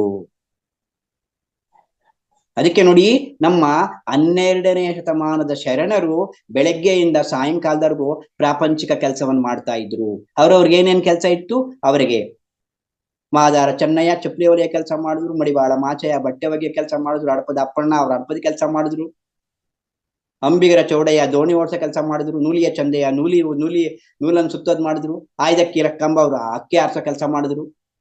ಅವ್ರವ್ರಿಗೆ ಏನು ಕೆಲಸವನ್ನು ನೇಮಿಸಿದ್ರು, ಅವ್ರ ಏನೇನು ಕೆಲಸ ಕಲ್ತಿದ್ರು ಆ ಕೆಲಸವನ್ನು ಮಾಡಿದ್ರು. ಅವರು ಆ ಕೆಲಸವನ್ನು ಮಾಡಿ ಸಾಯಂಕಾಲ 6 ಗಂಟೆಯಿಂದ ಸತ್ಸಂಗ, ಅನುಭವ ಮಂಟಪದಲ್ಲಿ ಸಜ್ಜನ ಸಾಂಗತ್ಯವನ್ನು ಏರ್ಪಾಟ್ ಮಾಡ್ತಾ ಇದ್ರು ಅವರಲ್ಲಿ. ಅಂದ್ರೆ ಅಲ್ಲಿಗೆ ಬೆಳಗ್ಗೆಯಿಂದ ಸಾಯಂಕಾಲದವರೆಗೂ ಪ್ರಾಪಂಚಿಕ ಭುಕ್ತಿ. ಇಲ್ಲಿ ನೋಡಿ, ಮನುಷ್ಯನಿಗೆ ದೇಹ, ಮನಸ್ಸು, ಬುದ್ಧಿ, ಆತ್ಮ, ಪರಮಾತ್ಮ 5. ದೇಹಕ್ಕೋಸ್ಕರ ಭುಕ್ತಿ ಸಂಪಾದನೆ ಮಾಡಬೇಕು, ಮನಸ್ಸಿಗೋಸ್ಕರ ರಕ್ತಿ ಮನರಂಜನೆ, ಭುಕ್ತಿ ರಕ್ತಿ ಯುಕ್ತಿ ಬುದ್ಧಿ ಉಪಯೋಗಿಸ್ಬೇಕು, ಬುದ್ಧಿ ಸಂಪಾದನೆ ಮಾಡ್ಕೋಬೇಕು. ಆಮೇಲೆ ಶಕ್ತಿ ಎಲ್ಲಿಂದ ಬರುತ್ತೆ? ಧ್ಯಾನದಿಂದ. 4ನೇ ಫಿಂಗರ್ ಇದು ಶಕ್ತಿ, ಇದು ಧ್ಯಾನ ಸಂಪಾದನೆ ಮಾಡ್ಕೊಂಡಾಗ ಮುಕ್ತಿ. 5ನೇದು ಪರಮಾತ್ಮನಿಂದ ಆಗ ನಮಗೆ ಮುಕ್ತಿ ಸಿಗುತ್ತೆ. ಇವೆಲ್ಲವನ್ನು ಕೂಡ ನಾವು ಮಾಡಲೇಬೇಕು. ಸಂಸಾರದಲ್ಲಿ ನಿರ್ವಾಣ. ನಾವು ಬಂದಿರೋದಿಲ್ಲಿ ಮಧ್ಯಮ ಮಾರ್ಗ ನಮ್ದು. ಅದಕ್ಕೆ ಬೆಳಗಿಂದ ಸಾಯಂಕಾಲದವರೆಗೂ ಭುಕ್ತಿ ಅಂದ್ರೆ ಜೀವನೋಪಾಯಕ್ಕೆ ಏನಾದ್ರೂ ಒಂದು ಕೆಲಸವನ್ನ ಮಾಡ್ಬೇಕು. ಪತ್ರಿಜಿ ಹೇಳಿದ್ದಾರೆ, ಏನಾದ್ರೂ ಒಂದು ಕೆಲಸವನ್ನು ಮಾಡ್ಬೇಕು, ನೀನು ಅಕರ್ಮಿಯಾಗಿರ್ಬೇಡ. ಆ ಕೆಲಸ ಮಾಡಿದ್ದರಲ್ಲಿ ನಿನ್ನ ಹೆಂಡತಿ ಮಕ್ಕಳಿಗೆ ಸಂಸಾರಕ್ಕೆ ಎಲ್ಲದಕ್ಕೂ ಇಟ್ಕೊಂಡು ಮಿಕ್ಕಿದ್ದನ್ನ ನೀನು ಆಧ್ಯಾತ್ಮಿಕ ಉಪಯೋಗಿಸು ಅಂತ ಹೇಳಿದ್ರು. ಎಲ್ಲವನ್ನು ಕೊಡು ಅಂತ ಏನು ಹೇಳಿಲ್ಲ ಪತ್ರಿಜಿ ಅವರು. ಇಟ್ಕೋ, ನಿನ್ಗೆಲ್ಲ ಇಟ್ಕೋ, ಎಲ್ಲ ಇಟ್ಕೊಂಡು ಎಷ್ಟು ಸಾಧ್ಯವೋ ಅಷ್ಟು ಸಲಾಗಿ ಮಿಕ್ಕಿನ ನೀನು ದಾನ ಮಾಡು ಅಂತ ಹೇಳಿದ್ರು. ಶರಣರು ಕೂಡ ಅಲ್ಲಿ ಹೋಗ್ತಿದ್ರು. ಬೆಳಗ್ಗೆಯಿಂದ ಸಾಯಂಕಾಲದವರು ಕೆಲಸ ಮಾಡಿದ್ರೆ ಅವರು ಕೆಲಸದ ಸಮಯದಲ್ಲಿ ಯಾರಾದ್ರೂ ಹೋಗಿ ಆಧ್ಯಾತ್ಮ ಕೇಳಿದ್ರೆ ಹೇಳ್ತಾ ಇರ್ಲಿಲ್ಲ ಅಲ್ಲಿ ಶರಣರವರು. ಅಲ್ಲಿಗೆ ಬನ್ನಿ ಅನ್ನೋರು, ಅನುಭವ ಮಂಟಪಕ್ಕೆ ಬನ್ರಿ ಅಂತ ಹೇಳ್ತಾ ಇದ್ರು. ಅನುಭವ ಮಂಟಪದಲ್ಲಿ ಅನುಭವಗಳನ್ನ ಹಂಚ್ಕೊಂಡಿದ್ದಕ್ಕೋಸ್ಕರ ಅದನ್ನ ಅನುಭವ ಮಂಟಪ ಅಥವಾ ಪಾರ್ಲಿಮೆಂಟ್ ಆಯ್ತು ಅಲ್ಲಿ 12ನೇ ಶತಮಾನದಲ್ಲಿ. ಅವ್ರವ್ರ ಅನುಭವವನ್ನು ಹಂಚ್ಕೊಂಡ್ರಲ್ಲಿ ಅಲ್ಲಿ ಆಧ್ಯಾತ್ಮ ಮಾಡಿದ್ರು. ಬೆಳಗಿನ ಸಾಯಂಕಾಲ 10 ಗಂಟೆ 10 ಗಂಟೆವರೆಗೂ ಮಾಡಿ ಆಮೇಲೆ ಪ್ರಸಾದ ತಿಂದು ಹೋಗ್ತಾ ಇದ್ರು. ಅಂದ್ರೆ ಅವ್ರು ಕೊಟ್ಟರೆ ಸಂದೇಶ ಏನ್ ಗೊತ್ತಾ, ಇಲ್ಲಿ ನಾವು ಮುಖ್ಯವಾಗಿ ನಮ್ಮ ಪ್ರಾಪಂಚಿಕದಲ್ಲಿ ಏನಿದೆ ಇವಾಗ ನಮ್ಗೆ ಮುಖ್ಯವಾಗಿ ಬೇಕಾಗಿರ್ತಕ್ಕಂಥದ್ದು ಏನು ಇವಾಗ ನಮ್ಗೆ ಜೀವನಕ್ಕೆ? ಹಣ ಬೇಕೇ ಬೇಕು. ಹಣ ಇಲ್ದ ಇದ್ರೆ ಏನೂ ನಡೆಯಲ್ಲ. ಕೆಲವೊಂದು ಪಿರಮಿಡ್ ಕಟ್ಟಬೇಕಾದ್ರೂ ಹಣ ಬೇಕು, ಒಂದು ಸಸ್ಯಾಹಾರಿ ರ್ಯಾಲಿ ಮಾಡ್ಬೇಕಾದ್ರೂ ಹಣ ಬೇಕು, ಒಂದು ಆಧ್ಯಾತ್ಮಿಕ ಸೇವೆ ಮಾಡ್ಬೇಕು ಅಂದ್ರೆ ಹಣ ಬೇಕು, ಒಂದು ಪ್ರಾಜೆಕ್ಟ್ ಮಾಡ್ಬೇಕು ಅಂದ್ರೆ ಹಣ ಬೇಕು. ಅದಕ್ಕೆ ಹಣವನ್ನ ಸಂಪಾದನೆ ಮಾಡಿಕೊಂಡು 8 ಗಂಟೆಗಳ ಕಾಲ ಹಣ ಸಂಪಾದನೆ. ಪತ್ರಿಜಿ ಹೇಳಿದ್ದಾರೆ 8 ಗಂಟೆಗಳ ಕಾಲ ಪ್ರಾಪಂಚಿಕ ಕೆಲಸಗಳು ಮಾಡ್ಕೊ ನೀನು. 24 ಗಂಟೆ ಸಮಯ ಇದೆಯಲ್ವಾ, 8 ಗಂಟೆಗಳ ಕಾಲ ಪ್ರಾಪಂಚಿಕ ಕೆಲಸವನ್ನ ಮಾಡಿಕೊಂಡು ಮಿಕ್ನಾದಂತಹ 16 ಗಂಟೆಗಳಲ್ಲಿ ಒಂದು 6 ಗಂಟೆ 7 ಗಂಟೆ ನಿದ್ದೆ ಹೋಗಿ ಮಿಕ್ಕಿರ ಸಮಯವೆಲ್ಲವನ್ನೂ ಧ್ಯಾನ ಮಾಡು ಅಂತ ಹೇಳಿದ್ರು. ಅದರಲ್ಲಿ 3 ಗಂಟೆ ಧ್ಯಾನ, 2 ಗಂಟೆ ರೀಡಿಂಗ್ ಆಫ್ ಬುಕ್ಸ್, 1 ಗಂಟೆ ಸಜ್ಜನ ಸಾಂಗತ್ಯ. ಸಮಯ ಇದೆಯಲ್ಲ, ಇನ್ನು ಮಿಕ್ಕ ಸಮಯವೆಲ್ಲ ವ್ಯರ್ಥವನ್ನೇ ಮಾಡ್ತಾ ಇದ್ದೀವಿ ನಾವು. ಟಿವಿ ನೋಡೋದಾಗ್ಲಿ, ಸಿನಿಮಾ ನೋಡೋದಾಗ್ಲಿ, ಅನವಶ್ಯಕವಾಗಿ ಬೇರೆಯವ್ರ ಜೊತೆ ಮಾತನಾಡೋದಾಗ್ಲಿ, ಅವಶ್ಯಕತೆ ಇದ್ರೆ ಮಾತನಾಡಿ. ಈ ವ್ಯರ್ಥ ಸಮಯವೆಲ್ಲವನ್ನು ಕೂಡ ನಾವು ಧ್ಯಾನಕ್ಕೆ ಉಪಯೋಗಿಸ್ಕೋಬೇಕು. ನೋಡಿ, ಇಷ್ಟು ಸಿಂಪಲ್ ಆಗಿ ಯಾವ ಗುರುಗಳು ಹೇಳಿಲ್ಲ ನಮ್ಗೆ. ಪ್ರಾಪಂಚಿಕದಲ್ಲಿ ಇದ್ಕೊಂಡೇನೇನೆ ಆಧ್ಯಾತ್ಮ ಧ್ಯಾನವನ್ನು ಮಾಡ್ತಕ್ಕಂಥ ಸರಳವಾದ ವಿಧಾನವನ್ನು ಹೇಳಿದಂತಹ ಏಕೈಕ ಗುರುಗಳು ನಮ್ಮ ಪತ್ರಿಜಿಯವರು ಅಲ್ವಾ.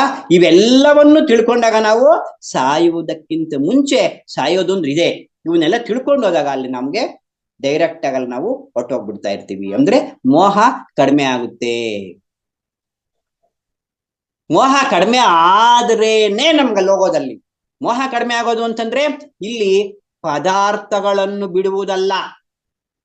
ಮೋಹ ಅಂದ್ರೆ ಮೋಕ್ಷ ಅಂದ್ರೇನು?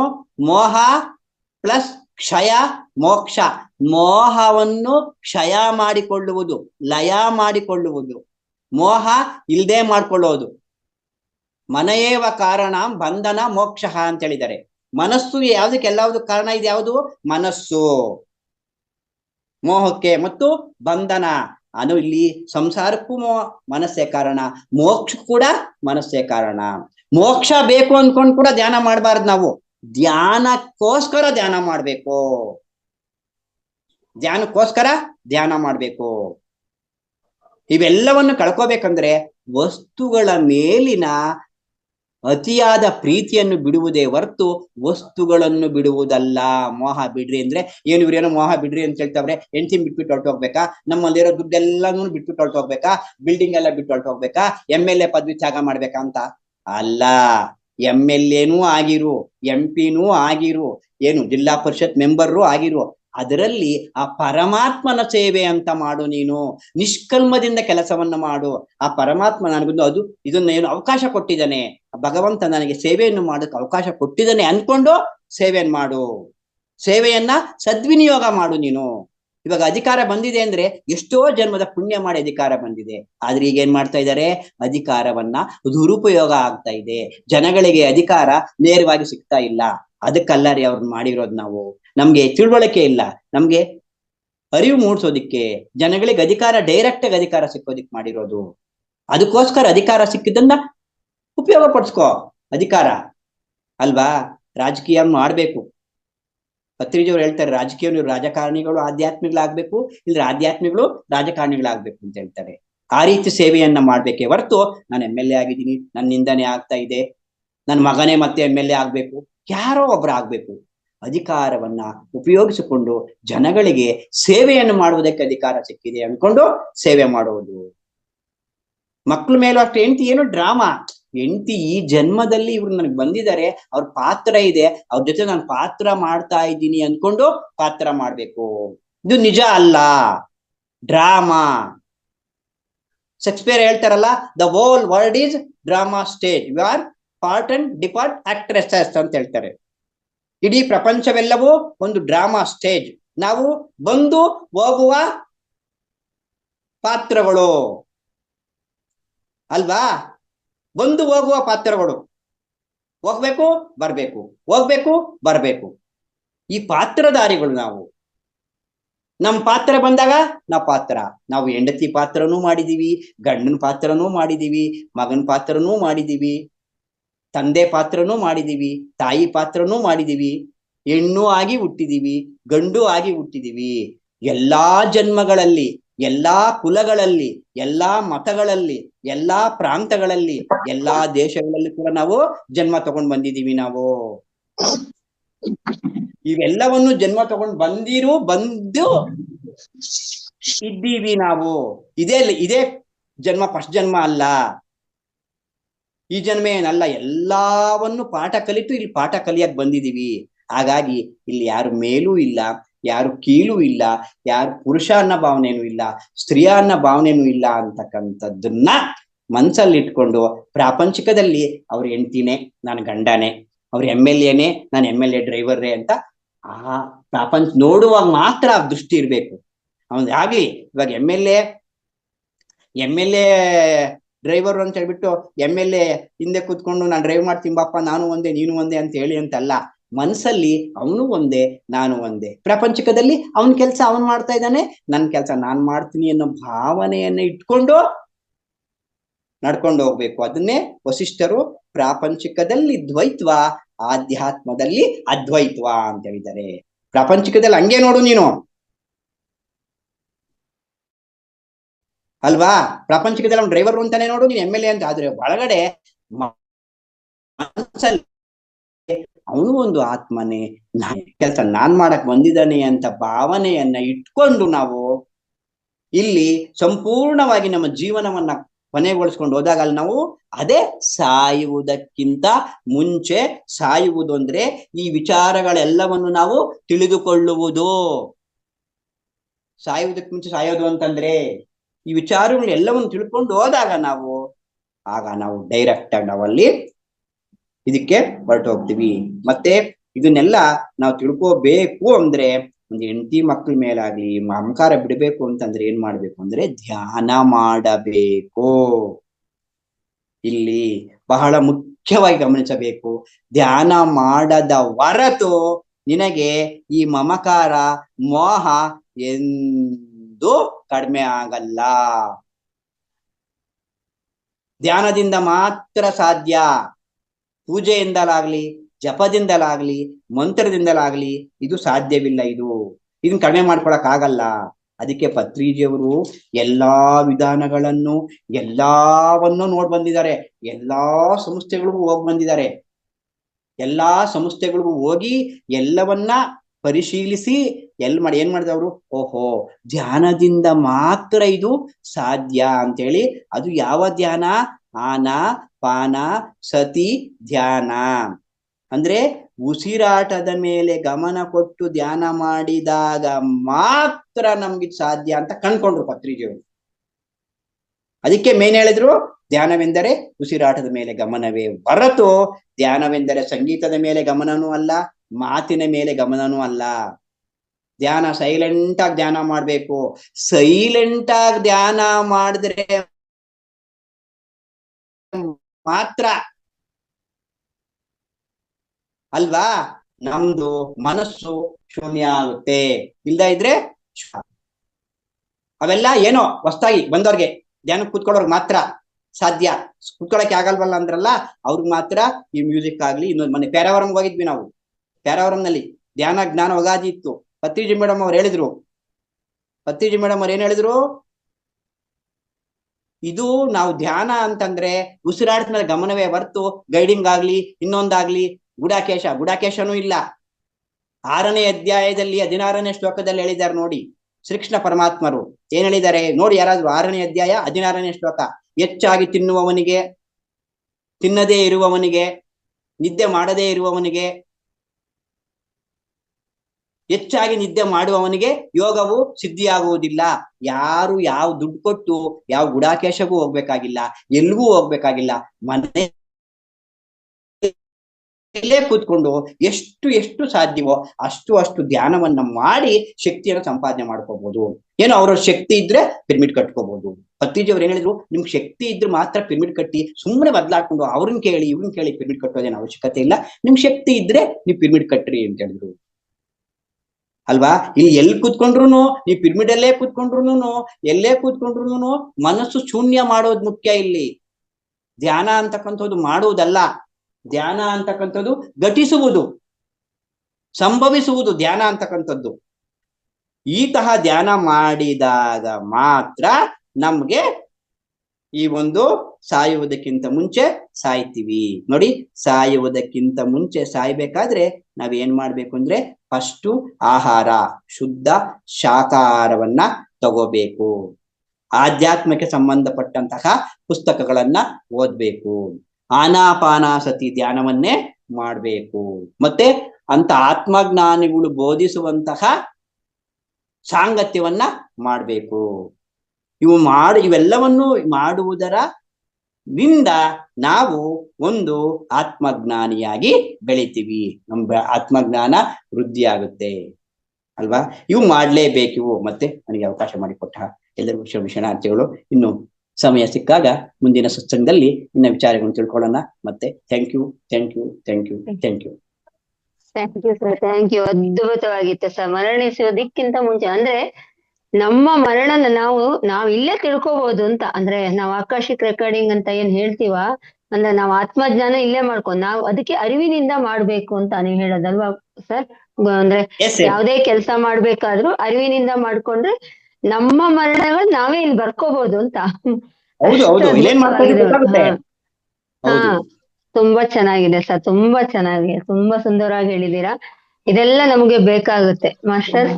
ಕೇಳಿದ್ರಲ್ಲ ಇವತ್ತಿಂದು ಮರಣಿಸುವುದಕ್ಕಿಂತ ಮುಂಚೆ ಮರಣಿಸಬೇಕು. ಎಷ್ಟು ಅದ್ಭುತವಾದ ಟಾಪಿಕ್. ಎಂತ ಚೆನ್ನಾಗಿ ಮಾಡಿ ಹೇಳಿದ್ರು ಇವತ್ತು ನರೇಂದ್ರ ಸರ್ ಅವರು. ಮಾಸ್ಟರ್ಸ್, ಯಾರದಾದ್ರು ನಿಮ್ಗೆ ಅನುಭವ ಮತ್ತೆ ಏನಾದ್ರೂ ಕ್ವಶನ್ಸ್ ಇದ್ರೆ, ಪ್ರಶ್ನೆ ಇದ್ರೆ ಕೇಳ್ಬೋದು. ಇವತ್ತು ನರೇಂದ್ರ ಸರ್ ಅವರು ಉತ್ತರಿಸ್ತಾರೆ. ಹ್ಯಾಂಡ್ ರೈಸ್ ಮಾಡಿ ಮಾಸ್ಟರ್ಸ್.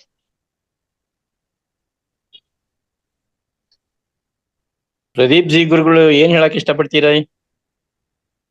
ಆತ್ಮ ಅನ್ನೋದಿದೆಯಲ್ಲ, ಆತ್ಮ ಕೇಳ್ತಾ ಇದೆಯಾ ಸರ್? ಕೇಳಿಸ್ತಾ ಇಲ್ಲ ಸ್ವಲ್ಪ. ಆತ್ಮ ಆತ್ಮ ಹೇಳಿ ಸರ್. ಪ್ರತಿ ಒಂದು ಆತ್ಮಕ್ಕೂ ಒಂದು ಆಕಾರ ಅನ್ನೋದಿದೆ. ಆತ್ಮ ಅನ್ನೋದು ಪರಂಜ್ಯೋತಿ ಸ್ವರೂಪ ಅಂತ ಹೇಳ್ತೀವಿ. ಹೌದು. ಯಾವಾಗ ಯಾವ ಆತ್ಮಕ್ಕೆ ಅದು ಒಂದು ನಿರ್ದಿಷ್ಟವಾದ ಸ್ಥಾನಕ್ಕೆ ಸ್ಥಳ ಅಥವಾ ವ್ಯಕ್ತಿಯ ಸ್ಪರ್ಶ ಮಾಡುವ ತನಕನೂ ಅದಕ್ಕೆ ಆಕಾರ ಇರ್ತದೆ. ದೇಹದಿಂದ ಆತ್ಮ ಹೊರ ಹೋಗಿದಾಗ್ಲೂ ಸ್ವತಃ ಶಾರೀರಿಕ ರೂಪದಲ್ಲಿಯೇ ಆತ್ಮ ಇರ್ತದೆ. ಅದಕ್ಕೊಂದು ಪ್ರತ್ಯಕ್ಷ ಸಾಕ್ಷಿ ನನ್ನ ಅನುಭವದಲ್ಲಿ ನಾನು ಹೇಳ್ತಾ ಇರೋದು. 2002ನೇ ಇಸ್ವಿಯಲ್ಲಿ ಕೃಷ್ಣ ಜನ್ಮಾಷ್ಟಮಿ ದಿವಸ, 2002, 2003 ಕೃಷ್ಣ ಜನ್ಮಾಷ್ಟಮಿಯ ದಿನ ಉಡುಪಿಯ ಮಧ್ವ ಸರೋವರದಲ್ಲಿ ಮಹೇಂದ್ರ ದೇವಧರ್ ಅನ್ನುವಂತಹ ವೇದ ವಿದ್ಯಾರ್ಥಿ ಶರೀರವನ್ನ ಸ್ನಾನ ಮಾಡೋದು, ಶರೀರ ತ್ಯಾಗ ಮಾಡೋದು. ಆ ಸಂದರ್ಭದಲ್ಲಿ ಕೃಷ್ಣನ ಸಾನ್ನಿಧ್ಯದಲ್ಲಿ ನಾವಿದ್ದಾಗ ನಮ್ಮ ಹಿಂಭಾಗಕ್ಕೆ ಬಂದು ಸ್ಪರ್ಶ ಮಾಡಿರೋದು, ದೇಹಕ್ಕೆ ಸ್ಪರ್ಶ ಮಾಡಿ ಇದ್ದಾಗ ಹಿಂತಿರುಗಿ ನೋಡಿದಾಗ ಶ್ವೇತ ವಸ್ತ್ರಧಾರಿ, ಶ್ವೇತವರ್ಣ, ಮತ್ತೆ ಶ್ವೇತವರ್ಣ ಅಂದ್ರೆ ದೈಹಿಕ ಯಾವ ವರ್ಣ ಇತ್ತು ಅದೇ ರೀತಿ ಇದೆ. ಅವನಿಗೆ ಹೋಗೋ ಅಂತ ಹೇಳಿದ್ದಷ್ಟೇ. ಆ ನಂತರದಲ್ಲಿ ಆ ಮಾಯ ಹೊರಗಡೆ ಬಂದಾಗ ಗೊತ್ತಾಯ್ತು, ಆ ಕೃಷ್ಣ ಜನ್ಮಾಷ್ಟಮಿ ದಿವಸ ಕೃಷ್ಣನಿಗೆ ಅರ್ಘ್ಯ ಕೊಡಕ್ಕಾಗಿನೇ ಮಧ್ವ ಸರೋವರದಲ್ಲಿ ಸ್ನಾನ ಮಾಡ್ಬೇಕಾದ್ರೆ ಅವನು ಅಲ್ಲಿ ಆ ಆತ್ಮ ದೇಹ ತ್ಯಾಗ ಮಾಡಿದ್ಮೇಲೆ ಆತ್ಮ ಶ್ರೀಕೃಷ್ಣನ ಸನ್ನಿಧಾನದಲ್ಲಿ ಐಕ್ಯ ಆಗಿರುವಂಥದ್ದು. ಇನ್ನೊಂದು, ಆತ್ಮ ಅನ್ನೋದು ಒಂದು ಸೂರ್ಯನ ಕಿರಣದ ರೀತಿಯಲ್ಲಿ, ಸೂರ್ಯ ಪರಮಾತ್ಮ ಆದ್ರೆ ಅದರಿಂದ ಬರುವಂತಹ ಒಂದೊಂದು ಕಿರಣವು ಒಂದೊಂದು ಆತ್ಮದ ಸ್ವರೂಪ.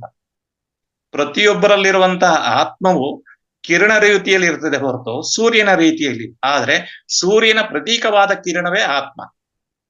ಆಮೇಲೆ ವ್ಯಾವಹಾರಿಕ ಅದ್ವೈತ ಮತ್ತು ಆಧ್ಯಾತ್ಮಿಕ ಅದ್ವೈತ ಅನ್ನೋದಲ್ಲ. ಅಲ್ಲಿ ಆತ್ಮ ಪರಮಾತ್ಮ ಅನುಸಂಧಾನ ಮಾಡಬೇಕಾದ್ರೆ ಆತ್ಮಕ್ಕೆ ಬೇಕಾದದ್ದು ಏನಪ್ಪಾ ಅಂದ್ರೆ ಒಂದು ಭೌತಿಕ ಶಾರೀರಿಕ ಬೇಕಾಗಿತ್ತು. ಪರಮಾತ್ಮನಿಗೆ ಆಕಾರ ಮುಖ್ಯ ಅಲ್ಲ. ಅಲ್ಲಿ ಸ್ವರೂಪ ಅಂದ್ರೆ ರೂಪವನ್ನ ನಾವು ಬಿಂಬ ರೂಪದಲ್ಲಿ ನಾವು ಪೂಜೆ ಪುನಸ್ಕಾರ ಮಾಡದೆ ಹೊರತು ನಾವೇ ಅಹಂ ಬ್ರಹ್ಮಾಸ್ಮಿ ಅಂತ ಹೇಳಿದ್ರೆ ನಾನೇ ಬ್ರಹ್ಮ ಅಂತ ಅಲ್ಲ. ಅಹಂ ಬ್ರಹ್ಮಾಸ್ಮಿ ಅಂದ್ರೆ ನಾನ್ ತಂದೆ ಆದ್ರೆ ಮಾತ್ರ ನನ್ನ ಮಕ್ಳಿಗೆ ನಾನು ಬ್ರಹ್ಮ. ಜ್ಞಾನವನ್ನ ವರ್ಜನೆ ಮಾಡಿದಾಗ ಜ್ಞಾನ ಬ್ರಹ್ಮ. ಅದೇ ರೀತಿ ಆತ್ಮ ಬ್ರಹ್ಮ ಆಗೋದು ಯಾವಾಗಪ್ಪ ಅಂದ್ರೆ ಆತ್ಮ ಸಾಕ್ಷಾತ್ಕಾರವಾದಾಗ. ಅಂದ್ರೆ ಯಾವುದೇ ಒಬ್ಬ ವ್ಯಕ್ತಿ ಮರಣ ಹೊಂದುವಕ್ಕಿಂತ ಮುಂಚೆನೆ ಅದು ನೀವ್ ಹೇಳದ ಹಾಗೇನೆ ಅವ್ರಿಗೆ ಗೊತ್ತಾಗಿರ್ತದೆ ಅಂತ ಹೇಳಿ. 2004ನೇ ಇಸ್ವಿಲಿ ನಮ್ಮ ತಂದೆಯವರು ನಮ್ ಬದ್ರಿ ಪಾದಯಾತ್ರೆ, ಹರಿದ್ವಾರದ ಬದ್ರಿ ಪಾದಯಾತ್ರೆ ಮಾಡೋಕ್ಕಿಂತ 1 ತಿಂಗಳು ಮುಂಚೆ ಹೋಗ್ಬೇಕೆ, ಎಷ್ಟನೇ ತಾರೀಕು ಬರ್ತೀನಿ ಅಂತ ಹೇಳಿದಾಗ ಮೇ 31ಕ್ಕೆ ಬರ್ತೀನಿ ಅಂತ ಹೇಳಿದಾಗ ಖರ್ಚು ಹೆಚ್ಚು ಮಾಡಕ್ ಹೋಗ್ಬೇಡ, ನಿಂಗ್ ಮುಂದೆ ಯಾರು ದುಡ್ಡು ಕೊಡ್ತಾರೆ ಅಂತ ಹೇಳಿ ಒಂದು ಸಂದೇಶ ಕೊಟ್ಟಿದ್ರು. ನಾನ್ 31ನೇ ತಾರೀಕು ಬದ್ರಿ ಯಾತ್ರೆ ಮುಗಿಸ್ಕೊಂಡು, ಪಾದಯಾತ್ರೆ ಮುಗಿಸ್ಕೊಂಡು ಕೃಷ್ಣನ ಸಾನ್ನಿಧ್ಯಕ್ಕೆ ಉಡುಪಿ ಬಂದಾಗ ಇವರು ಆಸ್ಪತ್ರೆಗೆ ಸೇರಿದ್ರು. ಅವರು ಸಮ್ಮುಖದಲ್ಲಿ ಬಂದಾಗ ಅವರು ದೇಹ ತ್ಯಾಗ ಮಾಡಿದ್ರು. ಅಂದ್ರೆ ಯಾವ ವ್ಯಕ್ತಿಗೆ ಭೂಮಿಯ ಋಣ ಅಥವಾ ಋಣಾನುಬಂಧೇನ ಪಶುಪತ್ನಿ ಸುತಾಲಯ ಅನ್ನೋದೊಂದೇ ಅಲ್ಲ, ಭೂಮಿಯಲ್ಲಿರುವಂತಹ ಪ್ರತಿಯೊಂದು ವಸ್ತುವಿನ ಜೊತೆಯ ಋಣವಿದ್ದಾಗ ಆ ಋಣ ಸಂದಾಯವಾಗುವ ತನಕವೂ ಆತ್ಮ ಪರಿತ್ಯಾಗ ಮಾಡಲಿಕ್ಕೆ ಸಾಧ್ಯ ಇಲ್ಲ. ಯಾಕೆ ಅಂತ ಹೇಳಿದ್ರೆ ಆತ್ಮ ಅನ್ನೋದು ಒಂದು ನಿರ್ದಿಷ್ಟ ಕಾಲಾವಧಿಯನ್ನ ಹೊಂದಿದ ಶಾರೀರಿಕದಲ್ಲಿ ಯಜಮಾನತ್ವವನ್ನು ಹೊಂದಿರುತ್ತದೆ. ಯಾಕೆ ಅಂದ್ರೆ ಶರೀರ ಅನ್ನೋದು ಒಂದು ಬ್ರಹ್ಮಾಂಡ ಸ್ವರೂಪ. ಯಾಕೆ ಅಂತ ಹೇಳಿದ್ರೆ ಅಂಡ ಪಿಂಡ ಬ್ರಹ್ಮಾಂಡ ಅಂತೇಳಿ. ಅಂಡ ಅಂತ ಹೇಳಿದ್ರೆ ತಾಯಿಯ ಗರ್ಭದಲ್ಲಿರುವಂತ ಅಂಡ, ಅದರಲ್ಲೇ ಪಿಂಡವಾಗುವಂಥದ್ದು. ಅದೇ ರೀತಿಯೇ ಶಾರೀರಿಕ ಬ್ರಹ್ಮಾಂಡ ಆಗೋದು, ಅದರಲ್ಲಿ ಕೇಂದ್ರ ಬಿಂದು ಸೂರ್ಯನೇ ಆತ್ಮ ಸ್ವರೂಪ. ಹಾಗಾಗಿ ಆತ್ಮಕ್ಕೆ ಬೇಕಾದಂಥದ್ದು ಪರಿಪೂರ್ಣವಾದದ್ದು ಋಣವಿರುವಾಗ ತನಕ. ಯಾಕೆ ಅಂತ ಹೇಳಿದ್ರೆ ಎಷ್ಟೋ ಘಟನೆಗಳು ನನ್ನ ಜೀವನದಲ್ಲಿ ನಡೆದು ಹೋಗಿರೋದ್ರಿಂದ ಆತ್ಮದ ವಿಚಾರದಲ್ಲಿ, ಆತ್ಮದ ಭೂಮಿಯ ಋಣದಲ್ಲಿ ಇರುವಂತಹ ಎಲ್ಲಾ ಋಣ ತೀರೋ ತನಕನು ಆತ್ಮಕ್ಕೆ ಮೋಕ್ಷವಿಲ್ಲ. ಮೋಕ್ಷ ಅಂತ ಹೇಳಿದ್ರೆ ಮೋಹ ಕ್ಷಣಿಕ ಅಂತ ಹೇಳಿ. ಮೋಹ ಅನ್ನುವುದು ಕ್ಷಣಿಕವಾಗಿರುತ್ತದೆ. ಆದರೆ ಮೋಹದ ಕ್ಷರಾಕ್ಷರದಲ್ಲೂ ಪರಮಾತ್ಮನ ಅನುಸಂಧಾನ ಮಾಡಬೇಕು. ಕ್ಷರಾಕ್ಷರಗಳಲ್ಲೂ ಅಂದ್ರೆ ಮೋಹದಲ್ಲಿ ಕ್ಷರಾಕ್ಷರದಲ್ಲೂ ಅರ್ಥೈಸಿಕೊಳ್ಬೇಕಾಗಿದ್ದು ಆತ್ಮ ಮೋಕ್ಷ ಅಂತ ಹೇಳಿ. ಆತ್ಮ ಮೋಕ್ಷ ಅಂತ ಹೇಳಿದ್ರೆ ಏನಂತ ಹೇಳಿದ್ರೆ ಈ ತಾತ್ಕಾಲಿಕವಾಗಿ ಮೋಕ್ಷನೇ ಹೊರತು ಪುನರ್ಜನ್ಮ ಅನ್ನೋದು ಇದ್ದೇ ಇದೆ. ಇದಕ್ಕಾಗಿನೇ ಎಷ್ಟೋ ಚಿಂತನೆಗಳಿದಾವೆ. ಹಾಗಾಗಿ ಇದಕ್ಕೆ ಪ್ರತಿ ಒಂದು ವಿಚಾರಗಳಲ್ಲೂ ಆತ್ಮ ಸಾಕ್ಷಾತ್ಕಾರ ಮಾಡಬೇಕಾದ್ರೆ 2003ನೇ ಇಸ್ವಿಯಲ್ಲಿ ನಿರ್ಜಲವಾದಂತಹ ಶರೀರವನ್ನ ಆತ್ಮ ನನ್ನ ಶರೀರದ ಹೊರಗಡೆ ಹೋದೆ ಬದುಕೋದು ಡೌಟ್ ಅಂತ ಹೇಳಿದಾಗ ಮೇಲ್ ಹೋಗಿ ಒಳಗಡೆ ಬಂದಿರುವಂತದ್ದು. ಹಾಗಾಗಿ ಭೂಮಿಯ ಋಣ ತೀರದೆ ಯಾವ ಆತ್ಮವು ಸುತಃ ಈ ಶರೀರವನ್ನ ಬಿಟ್ಟು ಹೋಗಕ್ಕಾಗಲ್ಲ. ಆಮೇಲೆ ಸಾಧನೆ ಮಾಡಬೇಕಾದ್ರೆ ಅಲ್ಲಿಗೆ ಪೂರ್ವಾರ್ಜಿತ ಕರ್ಮಶೇಷದ ಜೊತೆಗೆ ಈ ಜನ್ಮದಲ್ಲೂ ಗಳಿಸಿದಂತಹ ಪುಣ್ಯ, ಆ ಪುಣ್ಯ ಅಂತ ಹೇಳಿದ್ರೆ ಏನಪ್ಪಾ ಅಂತ ಹೇಳಿದ್ರೆ ಪ್ರತಿಯೊಂದು ವಿಚಾರಗಳಲ್ಲೂ ನಾವು ಮಾಡುವಂತಹ ಸತ್ಕಾರ ಅಂತ ಹೇಳಿದ್ರೆ ಈ ಆತ್ಮ ಅನ್ನೋದು ಅಣುಗುಣ ತೃಣಕಾಷ್ಟಾದಿಗಳಲ್ಲೂ ಸುತಃ ಆತ್ಮ ಸಂಚಲನ ಶಕ್ತಿ ಇರ್ತದೆ. ಜಡವಸ್ತುವಿನಲ್ಲೂ ಆತ್ಮ ಇರ್ತದೆ. ಜಡವಸ್ತುವಿನಲ್ಲೂ ಆತ್ಮ ಇದ್ರೂ ಸುತಃ ಆ ಆತ್ಮಕ್ಕೆ ಆ ಜಡವಸ್ತುವಿನ ಅಂತ್ಯವಾಗುವ ತನಕ ಆ ಜಡವಸ್ತು ನಿಶೇಷವಾಗಕ್ ಸಾಧ್ಯ ಇಲ್ಲ. ಹಾಗಾಗಿ ಆತ್ಮಕ್ಕೆ ಅದು ಚರಾಚರದಲ್ಲೂ ಪರಮಾತ್ಮನ ಅನುಸಂಧಾನದ ರೂಪದಲ್ಲಿ ಆತ್ಮ ಇರ್ತದೆ. ಹಾಗಾಗಿ ಆತ್ಮಬಿಂಬ ಅಂತೇಳಿ, ಆತ್ಮಬಿಂಬ ಅಂತ ಹೇಳಿದ್ರೆ ಒಂದು ಶರೀರವೇ ಬಿಂಬ ರೂಪದಲ್ಲಿ ಇರ್ತದೆ. ಹಾಗಾಗಿ ನಾವು ಪರಮಾತ್ಮ ಅಂತ ಹೇಳಿದಾಗ ಈಗ ಉದಾಹರಣೆಗೆ ವೃತ್ತಿಯಲ್ಲಿ ಪರಮಾತ್ಮವನ್ನು ಕಾಣು ಅಂತ ಹೇಳಿ, ಅಂದ್ರೆ ವೃತ್ತಿ ಅನ್ನೋದು ಒಂದು ಆತ್ಮವೃತ್ತಿ ಅಂತ ಹೇಳಿ, ಅದಕ್ಕೆ ಕುಲಾಚಾರ ಅಂತ ಹೇಳ್ತಾರೆ. ಅಂದ್ರೆ ಆತ್ಮ ನಮ್ಮನ್ನ ನಾವು ಗ್ರಹಿಸುವಂತಹ ಚಿಂತನೆಯನ್ನು ಮಾಡ್ಬೇಕಾದ್ರೆ ಧ್ಯಾನ, ಧನ್ಯ ಮತ್ತೆ ಋಣಾನುಬಂಧ ಪಶುಪತ್ನಿ ಸುತಾಲಯ ಹೇಗೋ ಹಾಗೇನೆ. ಈಗ ಇಲ್ಲಿ ಯಾವುದೇ ವ್ಯಕ್ತಿಗೂ ಸುತಃ ಪೂರ್ವಾರ್ಜಿತ ಕರ್ಮ ಸಿದ್ಧಾಂತದ ಅನುಸಂಧಾನದಲ್ಲಿಯೇ ಪ್ರತಿಯೊಬ್ಬರಿಗೂ ಆತ್ಮ ಸಾಕ್ಷಾತ್ಕಾರ ಆಗಕ್ಕೆ ಸಾಧ್ಯ ಆಗ್ತದೆ. ಯಾಕೆ ಅಂತ ಹೇಳಿದ್ರೆ ನಾನು 15ನೇ ವರ್ಷ ಈಗ ನಂದು. ಯಾಕೆಂದ್ರೆ ನಾನು ಅದೇ ದೀಕ್ಷೆಯಲ್ಲಿ ಇರೋದ್ರಿಂದ 15ನೇ ವರ್ಷದಲ್ಲಿ ಈಗ ನಾನು ನಿಮ್ಮ ಕಾಂಟ್ಯಾಕ್ಟ್ ಆಗಿದ್ದೀನಿ. 15 ವರ್ಷದಿಂದನೂ ಆ ಲೆವೆಲ್ ಅಲ್ಲಿ, ಯಾಕೆಂದ್ರೆ ನಂಗೆ 15 ವರ್ಷದ ಹಿಂದೆ 2011ನೇ ಇಸ್ವಿಯಿಂದ ನನಗೆ ಹೊರಗಡೆ ರಜೆ ಹೋಗು ಅಂತ ಹೇಳಿದ್ರಿಂದ 15 ವರ್ಷದಿಂದ ಯಾವುದೇ ಲೌಕಿಕವಾದಂತ ವ್ಯವಹಾರದಲ್ಲಿ ಇಲ್ಲದೆ ಹಾಗೇನೇ ಆಧ್ಯಾತ್ಮಿಕ ಚಿಂತನೆ ಅಂತ ಹೇಳಿದ್ರೆ ಧ್ಯಾನ ಅನ್ನೋದು ಏನಿದೆಯೋ ಸಂಕಲ್ಪ, ದೃಢವಾದ ಸಂಕಲ್ಪವಿದ್ದಾಗ ಮಾತ್ರವೆಲ್ಲವೂ ಆಗುತ್ತೆ. ಆ ದೃಢ ಸಂಕಲ್ಪ ಆಗೋದು ಹೇಗೆ ಅಂತ ಹೇಳಿದ್ರೆ ನಾವು ಮಾಡೋದಲ್ಲ, ನಮ್ಮಲ್ಲಿರುವಂತಹ ಆತ್ಮಬಲದಿಂದ ದೃಢ ಸಂಕಲ್ಪ ಆಗತ್ತೆ. ಹಾಗಾಗಿ ಪ್ರೇರಣಾ ಶಕ್ತಿ ಕೊಡೋದು ಸುತ ಆತ್ಮ ಪ್ರೇರಣಾ ಶಕ್ತಿ, ಅದಕ್ಕೆ ಪೂರಕವಾದದ್ದು ಪರಮಾತ್ಮನ ಅನುಸಂಧಾನ. ಹಾಗಾಗಿನೇ ಗುರುವಿನ ಸಮ್ಮುಖನೂ ಹಾಗೇನೆ ಸಿಗುವಂಥದ್ದು. ಯಾಕೆ ಅಂತ ಹೇಳಿದ್ರೆ ದತ್ತಾತ್ರೇಯರಿಗೆ ಜಗತ್ತಿನಲ್ಲಿರುವಂತಹ ಚರಾಚರಗಳಲ್ಲೂ ಸುತಃ ಗುರುಗಳನ್ನ ಸಂದರ್ಶನ ಮಾಡಿರುವಂಥದ್ದು. ಹಾಗಾಗಿ ಗುರು ಅಂತ ಹೇಳಿದ್ರೆ ಅದು ಗುರಿಯನ್ನು ರೂಪಿಸುವವನು ಯಾರೋ ಅವನು ಗುರು ಅಂತ ಅರ್ಥ. ಹಾಗಾಗಿ ನೀವು ಹೇಳಿದಂತ ಆತ್ಮಸಂಧಾನದಲ್ಲಿ ಕರೆಕ್ಟ್ ಆಗೇ ಇದೆ. ಯಾಕೆ ಅಂತ ಹೇಳಿದ್ರೆ ಥರ್ಡ್ ಐ ಅನ್ನೋದು ಇದೆಯಲ್ಲ, ಥರ್ಡ್ ಐ ಅಲ್ಲ. ಒಂದ್ ನಿಮಿಷ ನಾನ್ ಹೇಳ್ತಾ ಇಲ್ಲ ಸರ್, ನಮ್ ಪತ್ರಿಜಿ ಗುರುಗಳು ಏನ್ ಹೇಳಿದಾರೆ ಅದನ್ನ ನಾನು ಹೇಳ್ತಾ ಇದ್ದೀನಿ.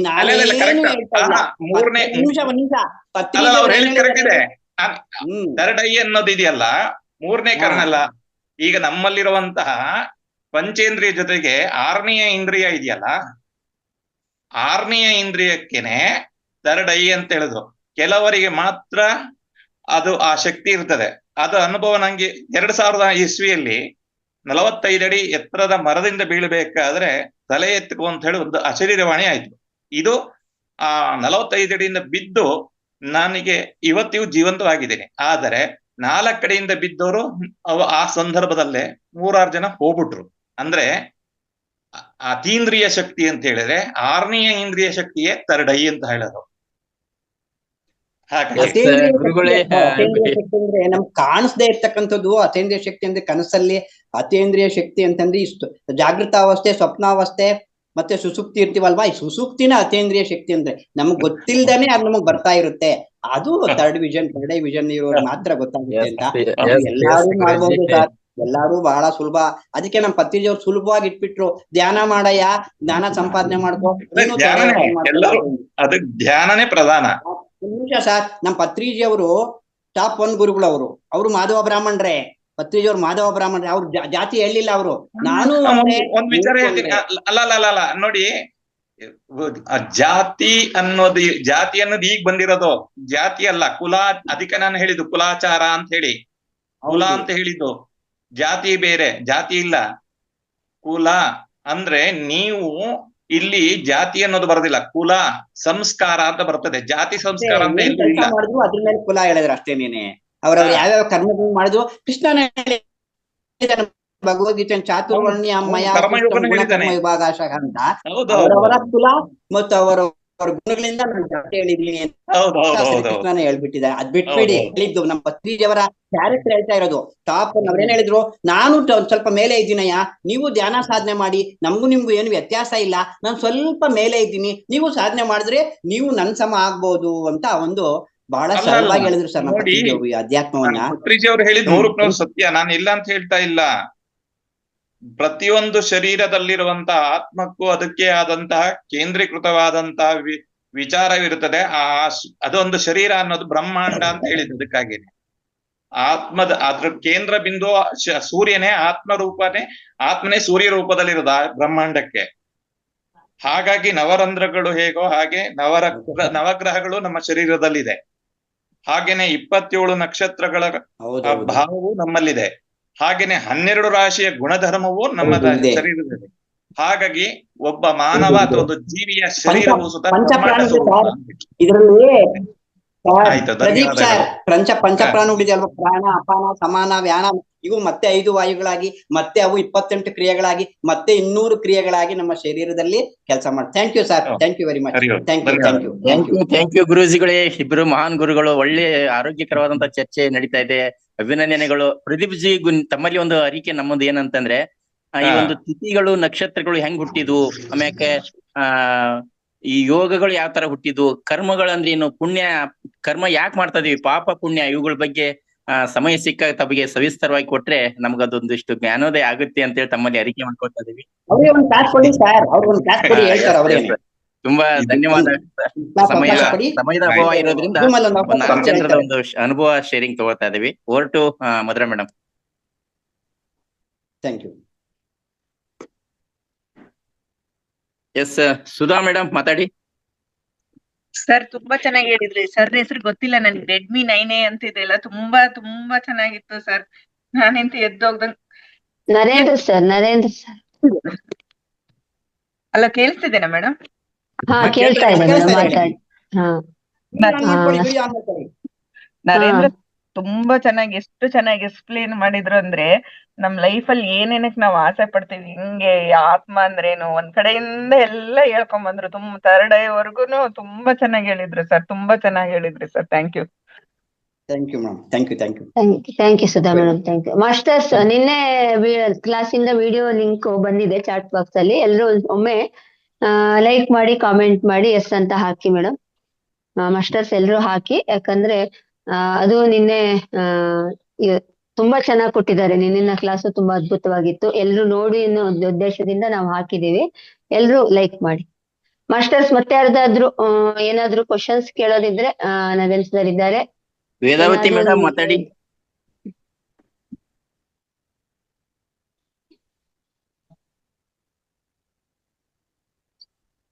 ಒಂದ್ ನಿಮಿಷ, ಹ್ಯಾಂಡ್ ರೈಸ್ ಮಾಡಿದ್ರೆ ಮಾತ್ರ ಬೇಗ ಕೊಡ್ಬೋದು. ಸರಿ. ವೇದಾವತಿ ಮೇಡಮ್ ಮಾತಾಡಿ.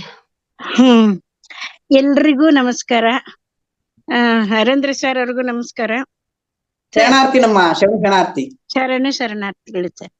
ಸರ್, ನಾನು ಚಿಕ್ಕವಳಿರ್ಬೇಕಾರೆ ನಮ್ಮ ಮನೇಲೆಲ್ಲ, ನಮ್ಮ ಬಂಧುಗಳಲ್ಲೆಲ್ಲ ಯಾರಾದ್ರೂ ತೀರ್ಕೊಂಡ್ರೆ ಅವ್ರು ಏನ್ ಮಾಡೋರು, ಮೊದಲನೇ ದಿವಸ, 2ನೇ ದಿವಸ, 3ನೇ ದಿವಸ, 3 ದಿವಸದ ಕಾರ್ಯ ಆದ್ಮೇಲೆ 4ನೇ ದಿವಸದಿಂದ ಅಡಿಗೆ ಮಾಡಿದ ತಕ್ಷಣ ಅವ್ರಿಗೆ ಅಂತೇಳಿ ಸೆಪರೇಟ್ ಆಗಿ ತೆಗ್ದಿಡೋರು. ಎಡೆ ತೆಗ್ದಿಟ್ಟು ಒಂದು ಮರದ ಮೇಲೆ ಈ ಬೂದಿ ಇದೆಯಲ್ಲ, ಬೂದಿ ಚೆನ್ನಾಗಿ ಜಲ್ಲಡೆ ಮಾಡಿ ತುಂಬಾ ಗಂಧ ತರ ಅದ ಹಾಕ್ಬಿಟ್ಟು ಆ ಎಡೆನು ಸೈಡಲ್ಲಿ ಇಟ್ಟು ಒಂದ್ ಪುಟ್ಟಿ ಮುಚ್ಚಿಬಿಡ್ತಿದ್ರು. ಮಾರನೇ ಅದು ಮುಸ್ಸಂಜೆ ಆ ಪುಟ್ಟಿನ ತೆಗಿಯೋರು. ಅದರಲ್ಲಿ ಲಾಸ್ಟ್ ಕೊನೆ 11ನೇ ದಿವಸ ಹೆಜ್ಜೆ ಕಣದು. ನೆಕ್ಸ್ಟ್ ಜನ್ಮದಲ್ಲಿ ಅವರು ಮನುಷ್ಯರಾಗೆ ಹುಟ್ಟು ಬರ್ತಾರ, ಪ್ರಾಣಿಗಳಾಗಿ ಹುಟ್ಟು ಬರ್ತಾರ, ಪಕ್ಷಿಗಳಾಗಿ ಹುಟ್ಟು ಬರ್ತಾರ ಅಂತೇಳಿ ಹೆಜ್ಜೆ ಕಾಣೋದಂತೆ. ನಿಜಾನ ಸರ್ ಇವು? ಹೌದಮ್ಮ. ಇಲ್ಲ, ಒಬ್ಬ ಮನುಷ್ಯ, ಅದು ನೀವ್ ಹೇಳಿರೋ ಪ್ರೋಸೆಸ್ ಏನೋ ಅದು ನನ್ಗೆ ಗೊತ್ತಿಲ್ಲ, ಅದೆಲ್ಲ ಹಾ. ನನ್ಗೆ ಗೊತ್ತಿಲ್ಲ. ಬಟ್ ಒಬ್ಬ ಮನುಷ್ಯ ಹುಟ್ಟಿದ್ಮೇಲೆ ಮತ್ತೆ ಮನುಷ್ಯ ಜನ್ಮನೇ, ಅದ್ ಅಸತ್ಯ. ಮನುಷ್ಯ ಜನ್ಮ ಹುಟ್ಟಿದ್ಮೇಲೆ ಮತ್ತೆ ಮನುಷ್ಯನೇ, ಅವನು ಹಿಂದಕ್ಕೆ ಹೋಗಲ್ಲ. ಅಲ್ಲ, ಸ್ವಲ್ಪ ಕೇಳಿ. ನಮ್ಮ ಪತ್ರಿಕೆಗಳು ಹೇಳಿದ್ದಾರೆ, ಯಾವುದೋ ಕೆಲವು ಎಕ್ಸೆಪ್ಷನಲ್ ಕೇಸ್, ಕೆಲವು ವಿಚಾರಗಳಲ್ಲಿ ಮಾತ್ರ ಹಿಂದಕ್ಕೆ ಹೋಗ್ತಾರೆ. ಯಾಕಂದ್ರೆ 84 ಲಕ್ಷ ಜೀವರಾಶಿಗಳಲ್ಲಿ ಮನುಷ್ಯ ಜನ್ಮ ಕೊನೆ ಜನ್ಮ. ಈ ಕೊನೆ ಜನ್ಮ ಆದ್ಮೇಲೆ ಈ ಜನ್ಮದಲ್ಲೇನೆ ಫಿಲ್ಟರ್ ಆಗ್ತಾ ಇರ್ತಾರೆ. ಯಾವ್ಯಾವ ಕರ್ಮ ಮಾಡಿದ್ದಾರೆ, ಅದ್ರ ಪ್ರಕಾರ ಜನ್ಮ ತಗೊಂತಾ ಇರ್ತಾರೆ. ಕರ್ಮ ಮಾಡಿರೋ ಪ್ರಕಾರ ಅವರು ಪುಣ್ಯದ ಕೆಲಸ ಮಾಡಿದ್ರೆ ಶ್ರೀಮಂತರ ಮನೆಯಲ್ಲಿ ಜನ್ಮ ತಗೊಂತಾರೆ, ಅಥವಾ ಯೋಗ ಮಾಡಿ ಧ್ಯಾನ ಮಾಡಿ ಸ್ಟಾಪ್ ಆಗಿದ್ರೆ ಮತ್ತೆ ಯೋಗಿಗಳ ಮನೆ ಜನ್ಮ ತಗೊಂತಾರೆ. ಇವಾಗ 1 ಗಂಟೆ ಧ್ಯಾನ ಮಾಡಿ ಶರೀರ ಬಿಟ್ರೆ ಮತ್ತೆ ನಿಮ್ಗೆ ಏನ್ ಸಿಗುತ್ತೆ? ಮತ್ತೆ ನಿಮ್ಗೆ ಯೋಗಕ್ಕೆ ಅನುಕೂಲವಾದಂತಹ ಮನೆ ಸಿಗುತ್ತೆ. ಹೋಗು, ನೀನ್ ಧ್ಯಾನ ಮಾಡೋಗಮ್ಮ, ಪರವಾಗಿಲ್ಲ, ನಾನು ಎಲ್ಲ ಕೆಲಸವನ್ನು ನೋಡ್ಕೊಂತೀವಿ, ನೀನ್ ಧ್ಯಾನಕ್ಕೆ ಹೋಗುವಂತ ಅನುಕೂಲಕರವಾದಂತಹ ಮನೆ ಕೃಷ್ಣ ಹೇಳಿದ್ದಾರೆ ಭಗವದ್ಗೀತೆಯಲ್ಲಿ. ಯೋಗ ಭ್ರಷ್ಟರಾದವ್ರಿಗೆ ಅನುಕೂಲಕರವಾದಂತಹ ಜನ್ಮ ತಗೊಂತಾರೆ. ಮನುಷ್ಯರಾದವರು ಸಾಮಾನ್ಯವಾಗಿ 90% ಮತ್ತೆ ಮನುಷ್ಯ ಜನ್ಮನೆ, ಯಾವುದೋ ಎಕ್ಸೆಪ್ಷನಲ್ ಕೇಸ್ ಅಂತ ನಮ್ಮ ಗುರುಗಳು ಹೇಳಿದಾರಮ್ಮ. ಅಂದ್ರೆ ಮನುಷ್ಯ ಹಿಂದೆ ಹೋಗಲ್ಲ, ಪ್ರಾಣಿ ಪಕ್ಷಿ ಹೋಗಲ್ಲ, ಕಡಿಮೆ, ರೇರ್ ಕೇಸಸ್. ರೇರ್ ಕೇಸಸ್ ಕಡಿಮೆ, ತುಂಬಾ ಕಡಿಮೆ. ಯಾಕಂದ್ರೆ ಮನುಷ್ಯ ಜನ್ಮನೆ ಕೊನೆ ಜನ್ಮ ಅಲ್ವಾ? 84 ವರ್ಷ ಅವೆಲ್ಲ ಬಂದಿದೀವ, ಅವೆಲ್ಲ ಬಂದಿದೀವಲ್ವಾ ನಾವು. ಖನಿಜ ಸಂಪತ್ತು, ವೃಕ್ಷ ಸಂಪತ್ತು, ಸಶಸ್ತಿನಿ, ಭೂಚರ, ಜಲಚರ, ಸಸ್ಯ ಸಂಪತ್ತು, ಪ್ರಾಣಿ ಎಲ್ಲ ಆಗಿ ಲಾಸ್ಟ್ ಅದಕ್ಕೆ ಆ ಕಲ್ಲು ಫಸ್ಟ್ ಆಗಿದೀವಿ. ನಾವು ಕಲ್ಲು ನಾವೇ ಆಗಿದೀವಿ, ಮತ್ತೆ ಕಲ್ಲಿಗಿಂತೂ ಇನ್ನು ಮುಂದೆ ಜನ್ಮ ತಗೊಂಡಿದ್ಯಾ, ಕಲ್ಯಾಕಯ್ಯ ಪೂಜೆ ಮಾಡ್ತೀಯಾ ಅಂತ ಹೇಳ್ತಾರೆ ನಮ್ಮ ಪತ್ರಿಜಿಯವರು. ನಾವು ಕಲ್ಲು ಆಗಿದೀವಿ ಮೊದ್ಲು, ಖನಿಜ ಸಂಪತ್ತು. ಅಲ್ಲಿ ಕಲ್ಲಾದ್ಮೇಲೆ ಮತ್ತೆ ಕಲ್ಲು ಪೂಜೆ ಮಾಡ್ತಾ ಇದೀಯಲ್ಲಪ್ಪ, ಅದಕ್ಕಿಂತ ಮೇಲೆ ಬಂದಿದೆಯಲ್ಲಯ್ಯ ನೀನು, ಇನ್ನು ಮುಂಚೆ ಬಂದಿದೆಯಲ್ಲಪ್ಪ. ಆ ಅರಿವು ಮೂಡುವುದಕ್ಕೋಸ್ಕರ ಪತ್ರಿಜಿಯವರು ಈ ಧ್ಯಾನವನ್ನು ಹೇಳ್ಕೊಟ್ಟು ಜ್ಞಾನವನ್ನು ತಿಳ್ಕೊಳ್ಳಿ, ನಮ್ಮಲ್ಲೇ ಇದಾನೆ ಭಗವಂತ ಅಂತ ಪತ್ರಿಜಿ ಹೇಳಿದಂತ ಏಕೈಕ ತಿಳ್ಕೊಳ್ಳು. ಅಹಂ ಬ್ರಹ್ಮಾಸ್ಮಿ ಅಂತ ಕಂಡೀಷನ್ ಆಗಿ ಯಾರಿಗೂ ಎದುರ್ಕೊಳ್ದಂಗೆ ನಮ್ಮಲ್ಲಿರ್ತಕ್ಕಂಥ ಆತ್ಮನೆ ಪರಮಾತ್ಮ, ವಿಗ್ರಹದಲ್ಲಿ ಇಲ್ಲ ಅಂತ ಹೇಳಿದವ್ರು ಏಕೈಕ ಗುರುಗಳೇ ನಮ್ಮ ಪತ್ರಿಜಿ. ಇವಾಗ ಎಲ್ಲ ಹೇಳ್ತಾರಲ್ಲ ಸರ್, ಆತ್ಮದ ಜೊತೆ ಮಾತಾಡ್ಬೋದು ಅಂತ ಹೇಳಿ, ಅದ್ ನಿಜನಾ? ಆತ್ಮ ಜೊತೆ ಮಾತಾಡ್ಬೋದು ಅಂತಂದ್ರೆ ಆತ್ಮ ಜೊತೆ ಮಾತಾಡೋದು ಏನ್? ಆತ್ಮ ಜೊತೆ ಮಾತಾಡಕ್ಕೆ ಆತರ ಎಲ್ಲ ಆತ್ಮ ಜೊತೆ ಮಾತಾಡೋದು ಅವೆಲ್ಲ ಏನಿಲ್ಲ. ಆತ್ಮ ಜೊತೆ ಮಾತಾಡ್ಬೇಕು ಅಂದ್ರೆ ನಾವು ತುಂಬಾ ಟಾಪ್ ಋಷಿಮುನಿಗಳ ಅಂತಸ್ತು ಹೋಗ್ಬೇಕು. ನಾವು 1000 ವರ್ಷ, 2000 ವರ್ಷ, 3000 ವರ್ಷ, 4000 ವರ್ಷ ತಪಸ್ ಮಾಡ್ಬೇಕು.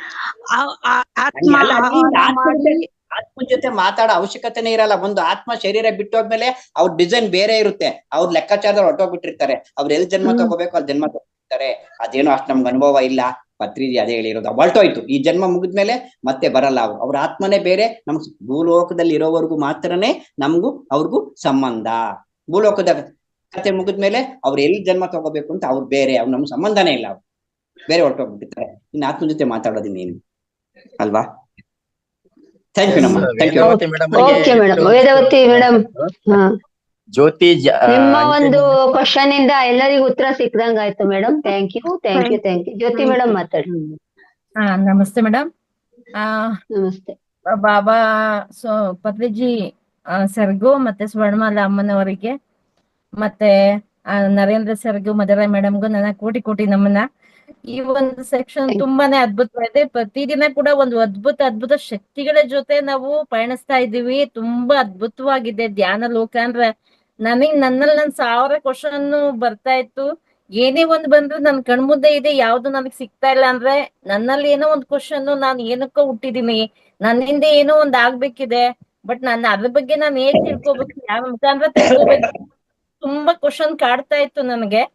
ಬಟ್ ಯಾರು ಗುರುಗಳು ಯಾವ ಕಡೆಯಿಂದ ಸಿಗ್ತಾರೆ ಅನ್ನೋದೊಂದು ಏನೋ ಒಂದು ಮುಂದೆ ನಾನು ಎಲ್ಲಾ ದೇವರುಗಳೆಲ್ಲ ಬೇಡ್ಕೊಳ್ತಾ ಇದ್ದೆ. ಇಂತ ಒಂದು ಅದ್ಭುತ ಲೋಕ ಸಿಕ್ಕಿದೆ ನನ್ಗೆ, ಅದ್ಭುತ ಗುರುಗಳು ಸಿಕ್ಕಿದ್ದಾರೆ, ಅದ್ಭುತ ಶಕ್ತಿಗಳ ಜೊತೆ ದಿನ ಪಯಣಿಸ್ತಾ ಇದ್ದೀನಿ. ತುಂಬಾ ಅದ್ಭುತವಾಗಿದೆ ಈ ಒಂದು ಲೋಕ. ತುಂಬಾ ಖುಷಿನೇ ಆಗ್ತಾ ಇದೆ. ಇವತ್ ನರೇಂದ್ರ ಸರ್ ಹೇಳ್ಕೊಟ್ಟಿದ್ದು ಮರಣಿಸುವುದರ ಮುಂಚೆ ಮರಣಿಸು ಅನ್ನೋಂಥದ್ದಂದ್ರೆ ನಮ್ಮಲ್ಲಿ ಮೋಹ ಅಂತನ್ನೋದನ್ನ ಕಡಿಮೆ ಮಾಡ್ಕೋಬೇಕು. ಜೊತೆಗೆ ಆ ಭಯ, ಸಾವು ಅಂದ್ರೆ ತುಂಬಾ ಭಯ ಆಗತ್ತೆ. ಆ ಭಯನ ನಮ್ಮಲ್ಲಿ ಇಲ್ದಂಗ್ ಮಾಡಿ ಆ ಸಾವು ಅಂದ್ರೆ ಈಗ ಹುಟ್ಟು ಅನ್ನೋದು ಅಂದಾಗ ಏನ್ ಖುಷಿ ಇರುತ್ತಾ, ಸಾವು ಅನ್ನೋ ಒಂದು ಇದ್ರಲ್ಲೂ ಕೂಡ ಅಷ್ಟೇ ಒಂದು ಖುಷಿಯಿಂದ ಈಗ ಯಾವಾಗಾದ್ರೆ ಹೋಗ್ಲಪ್ಪ ಜೀವ ಖುಷಿಯಿಂದ ಹೋಗ್ಬೋದು ಅನ್ನೋಂತ ಒಂದು ಇದನ್ನ ನಮ್ಗೆ ತೋರ್ಸ್ಕೊಟ್ಟಂತ ವ್ಯಕ್ತಿ. ತುಂಬಾ thank you sir, thank you so much. ಮಾಡ್ತಿದ್ರಿ ಅದ್ರ ಬಗ್ಗೆ ತುಂಬಾ ಚೆನ್ನಾಗಿ ತಿಳಿಸ್ಕೊಟ್ರಿ ಕೂಡ. ಹಾಗೆ ನೆಕ್ಸ್ಟ್ ಕ್ಲಾಸ್ ಗಳಲ್ಲಿ ಕೂಡ ಇದ್ರ ಬಗ್ಗೆ ಇನ್ನೂ ಕ್ಲಿಯರ್ ಆಗಿ ತಿಳ್ಕೊಬೇಕು ಅನ್ನೋ ಒಂದು ಉತ್ಸಾಹ ಇದೆ ನನಗೆ. ಶರಣಾರ್ಥಿ. ಥ್ಯಾಂಕ್ ಯು ಬರ್ತಾ ಇರ್ತಾರೆ ಅವ್ರು. ನೆಕ್ಸ್ಟ್ ಸೆಷನ್ ಅಲ್ಲೂ ಮತ್ತೆ ಕರೆಸ್ತಾನೆ ಇರ್ತೀವಿ ಮೇಡಮ್, ಹಾಗೆ ಕಂಟಿನ್ಯೂ ಮಾಡ್ತಾ ಇರ್ತಾರೆ. ನಾಗರತ್ನ ಬಿಆರ್ ಅವ್ರು ಮಾತಾಡ್ಸಿ. ಅದಕ್ಕಂತ ಪೂರ್ವದಲ್ಲಿ ಸಾವಿತ್ರಿಬಾಯಿ ವಿಜಯನಗರ ಮೇಡಮ್ ಇದ್ರೆ ಇವತ್ತಿನ ಸೆಷನ್ ಬಗ್ಗೆ ಒಂದೆರಡು ಅನುಭವನ ಹಂಚ್ಕೊಳ್ಳಿ ಅವರು ಕೂಡ. ನಾಗರತ್ನ ಮೇಡಮ್ ಮಾತಾಡಿ, ಎಲ್ಲರೂ ಸ್ವಲ್ಪ ಬೇಗ ಮಾತಾಡಿ, ಟೈಮ್ ಆಗ್ತಾ ಇದೆ. ನಮಸ್ತೆ ಮೇಡಮ್. ನಮಸ್ತೆ ಮೇಡಮ್, ಮಾತಾಡಿ. ಅವ್ರಿಗೆ ಒಂದು ಕ್ವಶನ್ ಇತ್ತು. ಏನಂತಂದ್ರೆ ಅದೇ ಈಗ ಯಾರಾದ್ರೂ ಸತ್ತೋಗ್ತಾರಲ್ಲ, ಸ್ವಲ್ಪ ದೊಡ್ಡವರು ಅಂದ್ರೆ ಹಿರಿಯರು 89 ವರ್ಷ ಆಗಿರೋರು, ಸತ್ತೋದಾಗ ಅವ್ರ ಮನೇಲಿ ಯಾರಾದ್ರೂ ಪ್ರೆಗ್ನೆಂಟ್ ಏನಾದ್ರು ಇದ್ದಿದ್ರೆ ಆತ್ಮಗಳನ್ನ ಕಾಯ್ದಿರಿಸಿರುತ್ತೆ ಅಂತ ಕೇಳಿದ್ದೆ. ಅವರ ಒಟ್ಟಿನಲ್ಲಿ ಅವರು ಆತ್ಮ ಬಂದು ಸೇರ್ಕೊಳ್ಳಕ್ಕೆ ಅದು ಒಂದು ಕೋರಿಕೆ ಕೇಳ್ಕೊಂಡಿರುತ್ತೆ ಆತ್ಮ ಅಂತ, ಅದ್ರ ಬಗ್ಗೆ ಕೇಳಲಿಕ್ಕಿತ್ತು. ಇಲ್ಲಮ್ಮ, ಇಲ್ಲಿ ಒಂದು ಶರೀರದಲ್ಲಿ ಒಂದು ಆತ್ಮ ಮಾತ್ರ ಪ್ರವೇಶ ಮಾಡುವುದಕ್ಕೆ ಸಾಧ್ಯ. ಒಂದು ಸತಿ ಒಂದೇ ಸಮಯದಲ್ಲಿ 2 ಕೆಲಸಗಳು ಮಾಡಕ್ ಆಗೋದಿಲ್ಲ. At a time you cannot do 2 things ಅಲ್ವಾ. ಒಂದು ಶರೀರದಲ್ಲಿ ಒಂದು ಆತ್ಮ ಮಾತ್ರ ಸೇರಿಕೊಳ್ಳುವುದಕ್ಕೆ ಸಾಧ್ಯ ಅಷ್ಟೇ. ಸರ್ ಅದು ಕಾಯ್ದಿರಿಸ್ಕೋಬಹುದು, ಅವ್ರಿಗೆ ಟೈಮ್ ಕೊಟ್ಟಿರ್ತಾರೆ. ಅವೆಲ್ಲ ಇಲ್ಲಮ್ಮ. ಒಂದು ಪ್ರೆಗ್ನೆಂಟ್ ಆಗಿದ್ದಾರೆ ಅಂದ್ರೆ ಆಲ್ರೆಡಿ ಅವರಲ್ಲಿ ಆತ್ಮ ಪ್ರವೇಶ ಮಾಡಿರುತ್ತೆ, ಜನ್ಮ ತಗೊಂಡಿರುತ್ತೆ ಅಷ್ಟೇ ವಿನಃ ಅದನ್ನೇನ್ ಬೇರೆ ಏನು ಇಲ್ಲಮ್ಮ ಅಲ್ಲಿ. ಅಷ್ಟೇ, ಒಂದು ಶರೀರದಲ್ಲಿ ಒಂದು ಆತ್ಮ ಮಾತ್ರ ಪ್ರವೇಶ ಮಾಡುವುದಕ್ಕೆ ಸಾಧ್ಯ.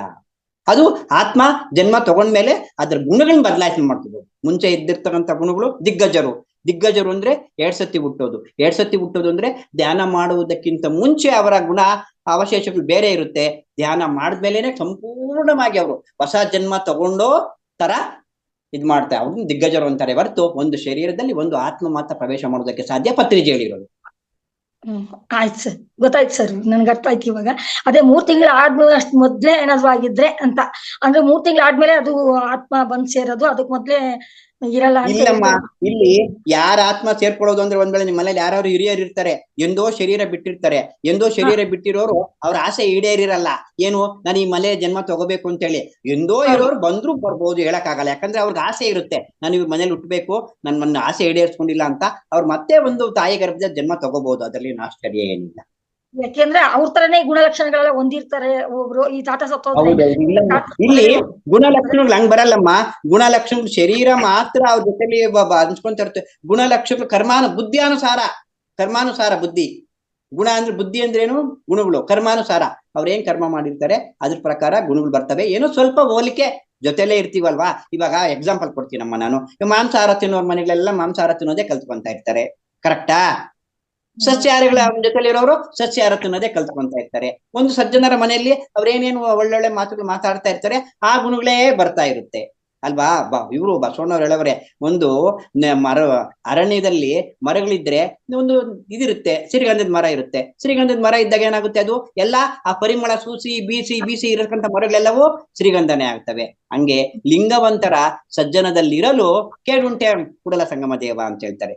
ಸಜ್ಜನ ಲಿಂಗದ ಕೇಳಿಲ್ಲ ಅವ್ರಿಗೆ. ಆ ರೀತಿ ಸಜ್ಜನರ ಸಂಘ ಮನೆಯ ವಾತಾವರಣದಲ್ಲಿ ಒಳ್ಳೆ ಗುಣ ಇದ್ರೆ ಅವು ಕೂಡ ಒಳ್ಳೆ ಗುಣಗಳೇ ಬರ್ತವೆ. ಆಯ್ತು ಸರ್, ಅರ್ಥ ಆಯ್ತು ಸರ್. ನಮಸ್ತೆ ಸರ್, ಧನ್ಯವಾದಗಳು. Thank you. ಸಾವಿತ್ರಿ ಮೇಡಮ್ ಮಾತಾಡಿ.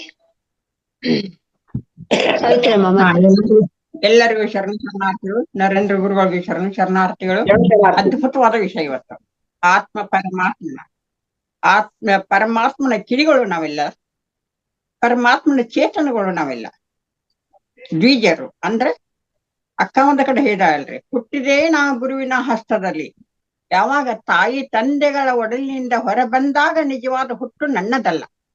ಯಾವಾಗ ಗುರುವಿನ ಹಸ್ತದಿಂದ ಜ್ಞಾನೋದಯಕ್ಕಾಗಿ ನಾವು ಹಾತೊರೆಯುವಾಗ ಇಷ್ಟಲಿಂಗದ ಮುಖಾಂತರ ಹಸ್ತ ಮಸ್ತಕದ ಮೇಲೆ ಬಿದ್ದಾಗ ಹುಟ್ಟಿದೆ ನಾ ಗುರುವಿನ ಹಸ್ತದಲ್ಲಿ, ಬೆಳೆದನು ಅಸಂಖ್ಯಾತರ ಪ್ರಮಥರೊಳಗೆ. ನೋಡ್ರಿ ಎಷ್ಟೊಂದು ಸುಂದರವಾಗಿ ಹೇಳಿದಾರ. ಅಂತ ಒಂದು ಹುಟ್ಟು ನಮ್ಮ ನಿಮ್ಮದೆಲ್ಲ ಜ್ಞಾನಗಳ ಕುಡಿಯಂದಾಗ ಅಜ್ಞಾನ ಮಾಡಬೇಕು ಮಾಡುವ ಮಾತುಗಳಿಗೆ ತಾನಿಲ್ಲದಿರಬೇಕು, ಕೂಡುವ ಕೂಟುಗಳಿಗೆ ತಾನಿಲ್ಲದಿರಬೇಕು. ಹೌದಾ? ಆ ರೀತಿ ಈ ನಾವು ಮರಣ ಲಿಂಗೈಕ್ಯ ಆದ ಸಹಿತ ಲಿಂಗೈಕ್ಯ ಆಗದಂತೆ ಇರಬೇಕಂತ ಹೇಳಿ ತುಂಬಾ ಅದ್ಭುತವಾಗಿ ಹೇಳಿದ್ರು ನರೇಂದ್ರ ಗುರುಗಳೇ. ಶರಣಾರ್ಥಿ ನಮ್ಮ ಖುಷಿ ಆಯ್ತು, ತುಂಬಾ ಖುಷಿ ಆಯ್ತು. ಚನ್ನೇಗೌಡ ಸರ್ ಇದ್ದೀರಾ? ಒಂದ್ ಚಿಕ್ಕೋಡಿದ್ ಒಂದ್ 2 ನಿಮಿಷದಲ್ಲಿ ಹೇಳಿ. ಚಿಕ್ಕೋಡಿದು ಪ್ರಾರಂಭ ಇದೆ. ಸಾವಿತ್ರಿ ಮೇಡಮ್ ಅವರೇ ಹೇಳ್ಬಿಡಿ. ಹಾ, ಯಾವತ್ತಿದೆ, ಯಾವತ್ ಪ್ರೋಗ್ರಾಮ್ ಇದೆ, ಏನಾಯ್ತು ಅಂತ ಹೇಳಿ. ಚಿಕ್ಕೋಡಿಗೆ ಕಾರ್ಯಕ್ರಮ ತುಂಬಾ ಒಂದು ಪ್ರಚಾರ ನಡ್ತಾ ಇದ್ದಾರೆ. ಇನ್ನು ನಾನು ಚಿಕ್ಕೋಡಿಗೆ ಆ ಸ್ಥಳಕ್ಕೆ ಹೋಗ್ಬೇಕಾಗಿದ್ದಾರೆ. ಇನ್ನು ನಾಳೆ ಅಥವಾ ನಾಡ್ದು ಹೋಗಿ ಬರ್ತೇನ್ರಿ ಅಲ್ಲಿಗೆ. ಆಮೇಲೆ ಸುತ್ತಮುತ್ತಲು ಎಲ್ಲ ಕಡೆ ಇನ್ನು ನಿನ್ನೆ ಒಂದು ಕಡೆ ಜಾತ್ರೆ ಇತ್ತು ಮಂಗಸೂಳಿ ಅಂತ ಹೇಳಿ, ಅಲ್ಲೇ ನಮ್ಮ ಮನೆಯವ್ರನ್ನ ಕಳಿಸಿ ಅಲ್ಲಿ ನಾವು ಎಲ್ಲ ಕೆಲವೊಂದು ಕಡೆ ಎಲ್ಲ ಪ್ರಚಾರ ಮಾಡ್ತಾ ಇದ್ದೀವ್ರಿ. ಇನ್ನು ಫೋನಿನ ಮುಖಾಂತರ ಹಾಗೂ ಎಲ್ಲಾ ರೀತಿಯಿಂದನು ನಾವು ಒಂದು ಕಾರ್ಯಕ್ರಮದ ಒಂದು ವಿವರಣೆಗಳನ್ನ ಹೇಳ್ತಾ ಸ್ವಲ್ಪ ಕೆಲಸಗಳನ್ನ ಸಾಗಿಸ್ತಾ ಇದ್ದೀವ್ರಿ. ಮತ್ತೆ ಏನಾದ್ರು ನಿಮ್ಮ ಸಲಹೆ ಸೂಚನೆಗಳು ನನಗೆ ಹೇಳ್ಬೇಕಾದ್ರೆ ಹೇಳ್ಕೊಡ್ಬೋದು. ಯಾವ ರೀತಿ ಏನ್ ಮಾಡ್ಬೇಕು, ಏನಾದ್ರು ನಮಗೆ ಕೆಲಸವನ್ನು ಒಪ್ಪಿಸರಿದು ಏನು ಸಾಧ್ಯ ಅಂದ್ರೆ ನಾವು ಸೇವೆ ಅಂತ ನಾವು ಮಾಡ್ತೇವೆ. Okay madam, thank you. ಚೆನ್ನಾಗಿ ಇದಾಗ್ತಾ ಇದೆ ಪ್ರಚಾರ ಎಲ್ಲ. ಮಾಸ್ಟರ್ಸ್ ಏನಿಲ್ಲ, ಇದೇ ಬರುವ 13ನೇ ತಾರೀಕು ಅಂದ್ರೆ ಭಾನುವಾರ ಚಿಕ್ಕೋಡಿಯಲ್ಲಿ, ಬೆಳಗಾವಿ ಜಿಲ್ಲೆ ಚಿಕ್ಕೋಡಿಯಲ್ಲಿ ಸಂಗೀತ ಧ್ಯಾನ, 1 ದಿನದ ಸಂಗೀತ ಧ್ಯಾನ ಯಜ್ಞ ಇದೆ. ಅಲ್ಲಿ ಅಂದ್ರೆ ಎಲ್ಲರೂ ಭಾಗವಹಿಸಿ ಅಂತ ನಾವು ಹೇಳ್ಕೊಳ್ತಾ ಇದೀವಿ. ತುಂಬಾ ಅದ್ಭುತವಾದ ಕಾರ್ಯಕ್ರಮ ಚಿಕ್ಕೋಡಿಯಲ್ಲಿ ಆಗ್ತಾ ಇದೆ. ಪ್ರತಿ ತಿಂಗಳು ಒಂದೊಂದು ಊರಲ್ಲಿ ಆಗ್ತಾ ಇತ್ತು, ಒಂದೊಂದು ಜಿಲ್ಲೆಯಲ್ಲಿ. ಈ ಸತಿ ಚಿಕ್ಕೋಡಿಯಲ್ಲಿ ಆಗ್ತಾ ಇದೆ. ಎಲ್ಲರೂ ಈ ಕಾರ್ಯಕ್ರಮಕ್ಕೆ ಅತಿ ಹೆಚ್ಚಿನ ಸಂಖ್ಯೆಯಲ್ಲಿ ಭಾಗವಹಿಸಿ ನಿಮ್ಮ ಕೈಲಾದ ಅಂದ್ರೆ ಈ ತರ ಸಾವಿತ್ರಮ್ಮ ಅವ್ರು ಮಾಡ್ತಾ ಇದಾರಲ್ಲ, ಪ್ರಚಾರ ಮಾಡ್ತಾ ಇದಾರೆ, ಆ ತರ ಪ್ರಚಾರ ಕೂಡ ನೀವು ಮಾಡಬಹುದು. ಈ ತರ ಅಂದ್ರೆ ಹತ್ರ ಇರುವಂತರು ಅಥವಾ ನಾವ್ ಎಲ್ಲೇ ಇದ್ರು ಈ ತರ ಪ್ರೋಗ್ರಾಮ್ ಆಗ್ತಾ ಇದೆ, ಎಲ್ರು ಬನ್ನಿ ಪಾಲ್ಗೊಳ್ಳಿ ಅಂತ ಹೇಳ್ಬೋದು. ಅಲ್ಲೂ ಕೂಡ ಅದ್ಭುತವಾದ ಕಾರ್ಯಕ್ರಮ ಧ್ಯಾನ ಇರುತ್ತೆ. ಅದೇ ತರ ಅಂದ್ರೆ ಈ ಎಲ್ಲಾ ಮುಖ್ಯವಾದ ಒಂದು ಗುರುಗಳು ಕೂಡ ಅಲ್ಲಿ ಹೋಗ್ತಾ ಇದ್ದಾರೆ, ಅಲ್ಲಿ ಇರುವಂತ ಗುರುಗಳು. ಆಮೇಲೆ ನಮ್ಮ ಮಹಾವತಾರಿಂದನೂ ತುಂಬಾ ಜನ ಮಾಸ್ಟರ್ಸ್ ಎಲ್ಲ, ಹಿರಿಯ ಮಾಸ್ಟರ್ಸ್ ಎಲ್ಲ ಹೋಗ್ತಾ ಇದ್ದಾರೆ. 1 ದಿನದ ಒಂದು ಅದ್ಭುತವಾದ ಕಾರ್ಯಕ್ರಮ. ಈ ಎಲ್ಲಾ ಕಾರ್ಯಕ್ರಮಕ್ಕೆ ನೀವೆಲ್ಲರೂ ಭಾಗವಹಿಸಿ ಅಂತ ಹೇಳಲಿಕ್ಕೆ ಇಷ್ಟಪಡ್ತೀನಿ. Thank you. ನರೇಂದ್ರ ಸರ್, ಅದೇ ನಮ್ದು ಚಿಕ್ಕೋಡಿಯಲ್ಲಿ ಪ್ರೋಗ್ರಾಮ್ ಆಗ್ತಾ ಇದೆ, ಅದಕ್ಕೆ ಅದ್ರ ಬಗ್ಗೆ 1-2 ನಿಮಿಷ ಹೇಳಿದ್ವಿ. ಈ ಸರಿ ಸಮಗ್ರ ಸ್ವಾಸ್ಥ್ಯ ಹಬ್ಬ ಅಲ್ಲಿ ನಡೀತಾ ಇದೆ ಚಿಕ್ಕೋಡಿಯಲ್ಲಿ. ಈ ಸರಿ ಅಲ್ಲೂ ಸರ್ ಇದು ಧ್ಯಾನ ಇರುತ್ತೆ, ಅಂದ್ರೆ ಸಂಗೀತ ಧ್ಯಾನ ಇರುತ್ತೆ. ಆಮೇಲೆ ಸಮಗ್ರ ಜೀವನ ಶೈಲಿ ಬಗ್ಗೆ ಇರುತ್ತೆ. ಆಮೇಲೆ ಅಂದ್ರೆ ಈ ಮನೆ ಮದ್ದುಗಳು ಇರುತ್ತೆ. ಆಮೇಲೆ ಅಕ್ಯುಪ್ರೆಷರ್ ಬಗ್ಗೆ ಮಾತಾಡ್ತಾರೆ. ಪ್ರತಿಯೊಂದು ಈ ಸಮಗ್ರ ಸ್ವಾಸ್ಥ್ಯ ಅಂತ ಏನ್ ಥೀಮ್ ಇಟ್ಕೊಂಡಿದೆ ಅದೆಲ್ಲ ಅಲ್ಲೂ ಪ್ರೋಗ್ರಾಮ್ ಇರುತ್ತೆ. ಎಲ್ಲ ಹಿರಿಯ ಪಿರಮಿಡ್ ಮಾಸ್ಟರ್ಸ್ ಗಳೆಲ್ಲ ಅಲ್ಲಿ ಬರ್ತಾರೆ. ತಾವು ಸಾಧ್ಯವಾದ್ರೆ ಬನ್ನಿ ಸರ್. ಓಕೆ ನಮ್ಮ I will try maximum try. Okay, thank you. ಎಲ್ಲರಿಗೂ ಅವಕಾಶ ಮಾಡಿಕೊಟ್ಟಂತಹ ಮಾತಾಜಿ ಮತ್ತೆ ಮಧುರಾ ಹೆಗ್ಡೆ ಕೂಡ ಶರಣಾರ್ಥಿಗಳು. Thank you. ನಮ್ಮ ಬೆಳಗಾವಿ ಜಿಲ್ಲೆ ಚಿಕ್ಕೋಡಿಗೆ ನಮ್ಮ ಬೆಳಗಾವಿ ಜಿಲ್ಲೆ ಚಿಕ್ಕೋಡಿಗೆ ತಮ್ಮೆಲ್ಲರಿಗೂ ತುಂಬಾ ಹೃದಯದ ಸ್ವಾಗತ, ಸುಸ್ವಾಗತ. ಅವಶ್ಯವಾಗಿ ಬನ್ನಿ. ಸಾಮಾನ್ಯದು ಕಾರ್ಯಕ್ರಮ ಅಲ್ಲ, ತಾವೆಲ್ಲರೂ ಬಂದದ್ದಾದ್ರೆ ನಮಗೆ ತುಂಬಾ ಸಂತೋಷ. ಅಷ್ಟೇ ಅಲ್ಲ, ಹಲವಾರು ಕಾರ್ಯಕ್ರಮಗಳೊಂದಿಗೆ ನಾವು ನಮ್ಮ ಅಜ್ಞಾನವನ್ನು ಹೋಗಲಾಡಿಸಿ ಜ್ಞಾನವನ್ನ ಪಡೆದುಕೊಂಡು ಎಲ್ಲರಿಗೂ ನಾವು ಜ್ಞಾನವನ್ನು ಹಂಚಿ ಮತ್ತು ನಾವು ಹೆಚ್ಚಿಗೆ ನಾವು ಹೃದಯದಲ್ಲಿ ಒಂದು ವಿಶಾಲತೆಯನ್ನು ತುಂಬಿಕೊಂಡ ಕಸಿಂದ ಪ್ರತಿಯೊಂದು ಹೊಲದಲ್ಲಿ ಬೀಜವನ್ನು ಬಿತ್ತಿದಂತೆ ಜ್ಞಾನವನ್ನು ಬಿತ್ತಿ ನಾವೆಲ್ಲರೂ ಪಾವನರಾಗೋಣ. ಪತ್ರಿಜಿಯವರು ಒಂದು ಹೇಳಿದಂತ ಒಂದು ಸೇವೆಯನ್ನು ಸಲ್ಲಿಸಿ ನಾವೆಲ್ಲರೂ ತುಂಬ ಹೃದಯದಿಂದ ನಾವು ಆ ಕಾರ್ಯಕ್ರಮಕ್ಕೆ ಭಾಗವಹಿಸಿ ನಾವೆಲ್ಲ ಸಂತೋಷ ಭರಿತರಾಗೋಣ ಅಂತ ಹೇಳಿಕೆಯಿಂದ ತಮ್ಮೆಲ್ಲಿಗೆ ಮತ್ತೊಮ್ಮೆ ಸ್ವಾಗತ, ಸುಸ್ವಾಗತ. ಎಲ್ಲರೂ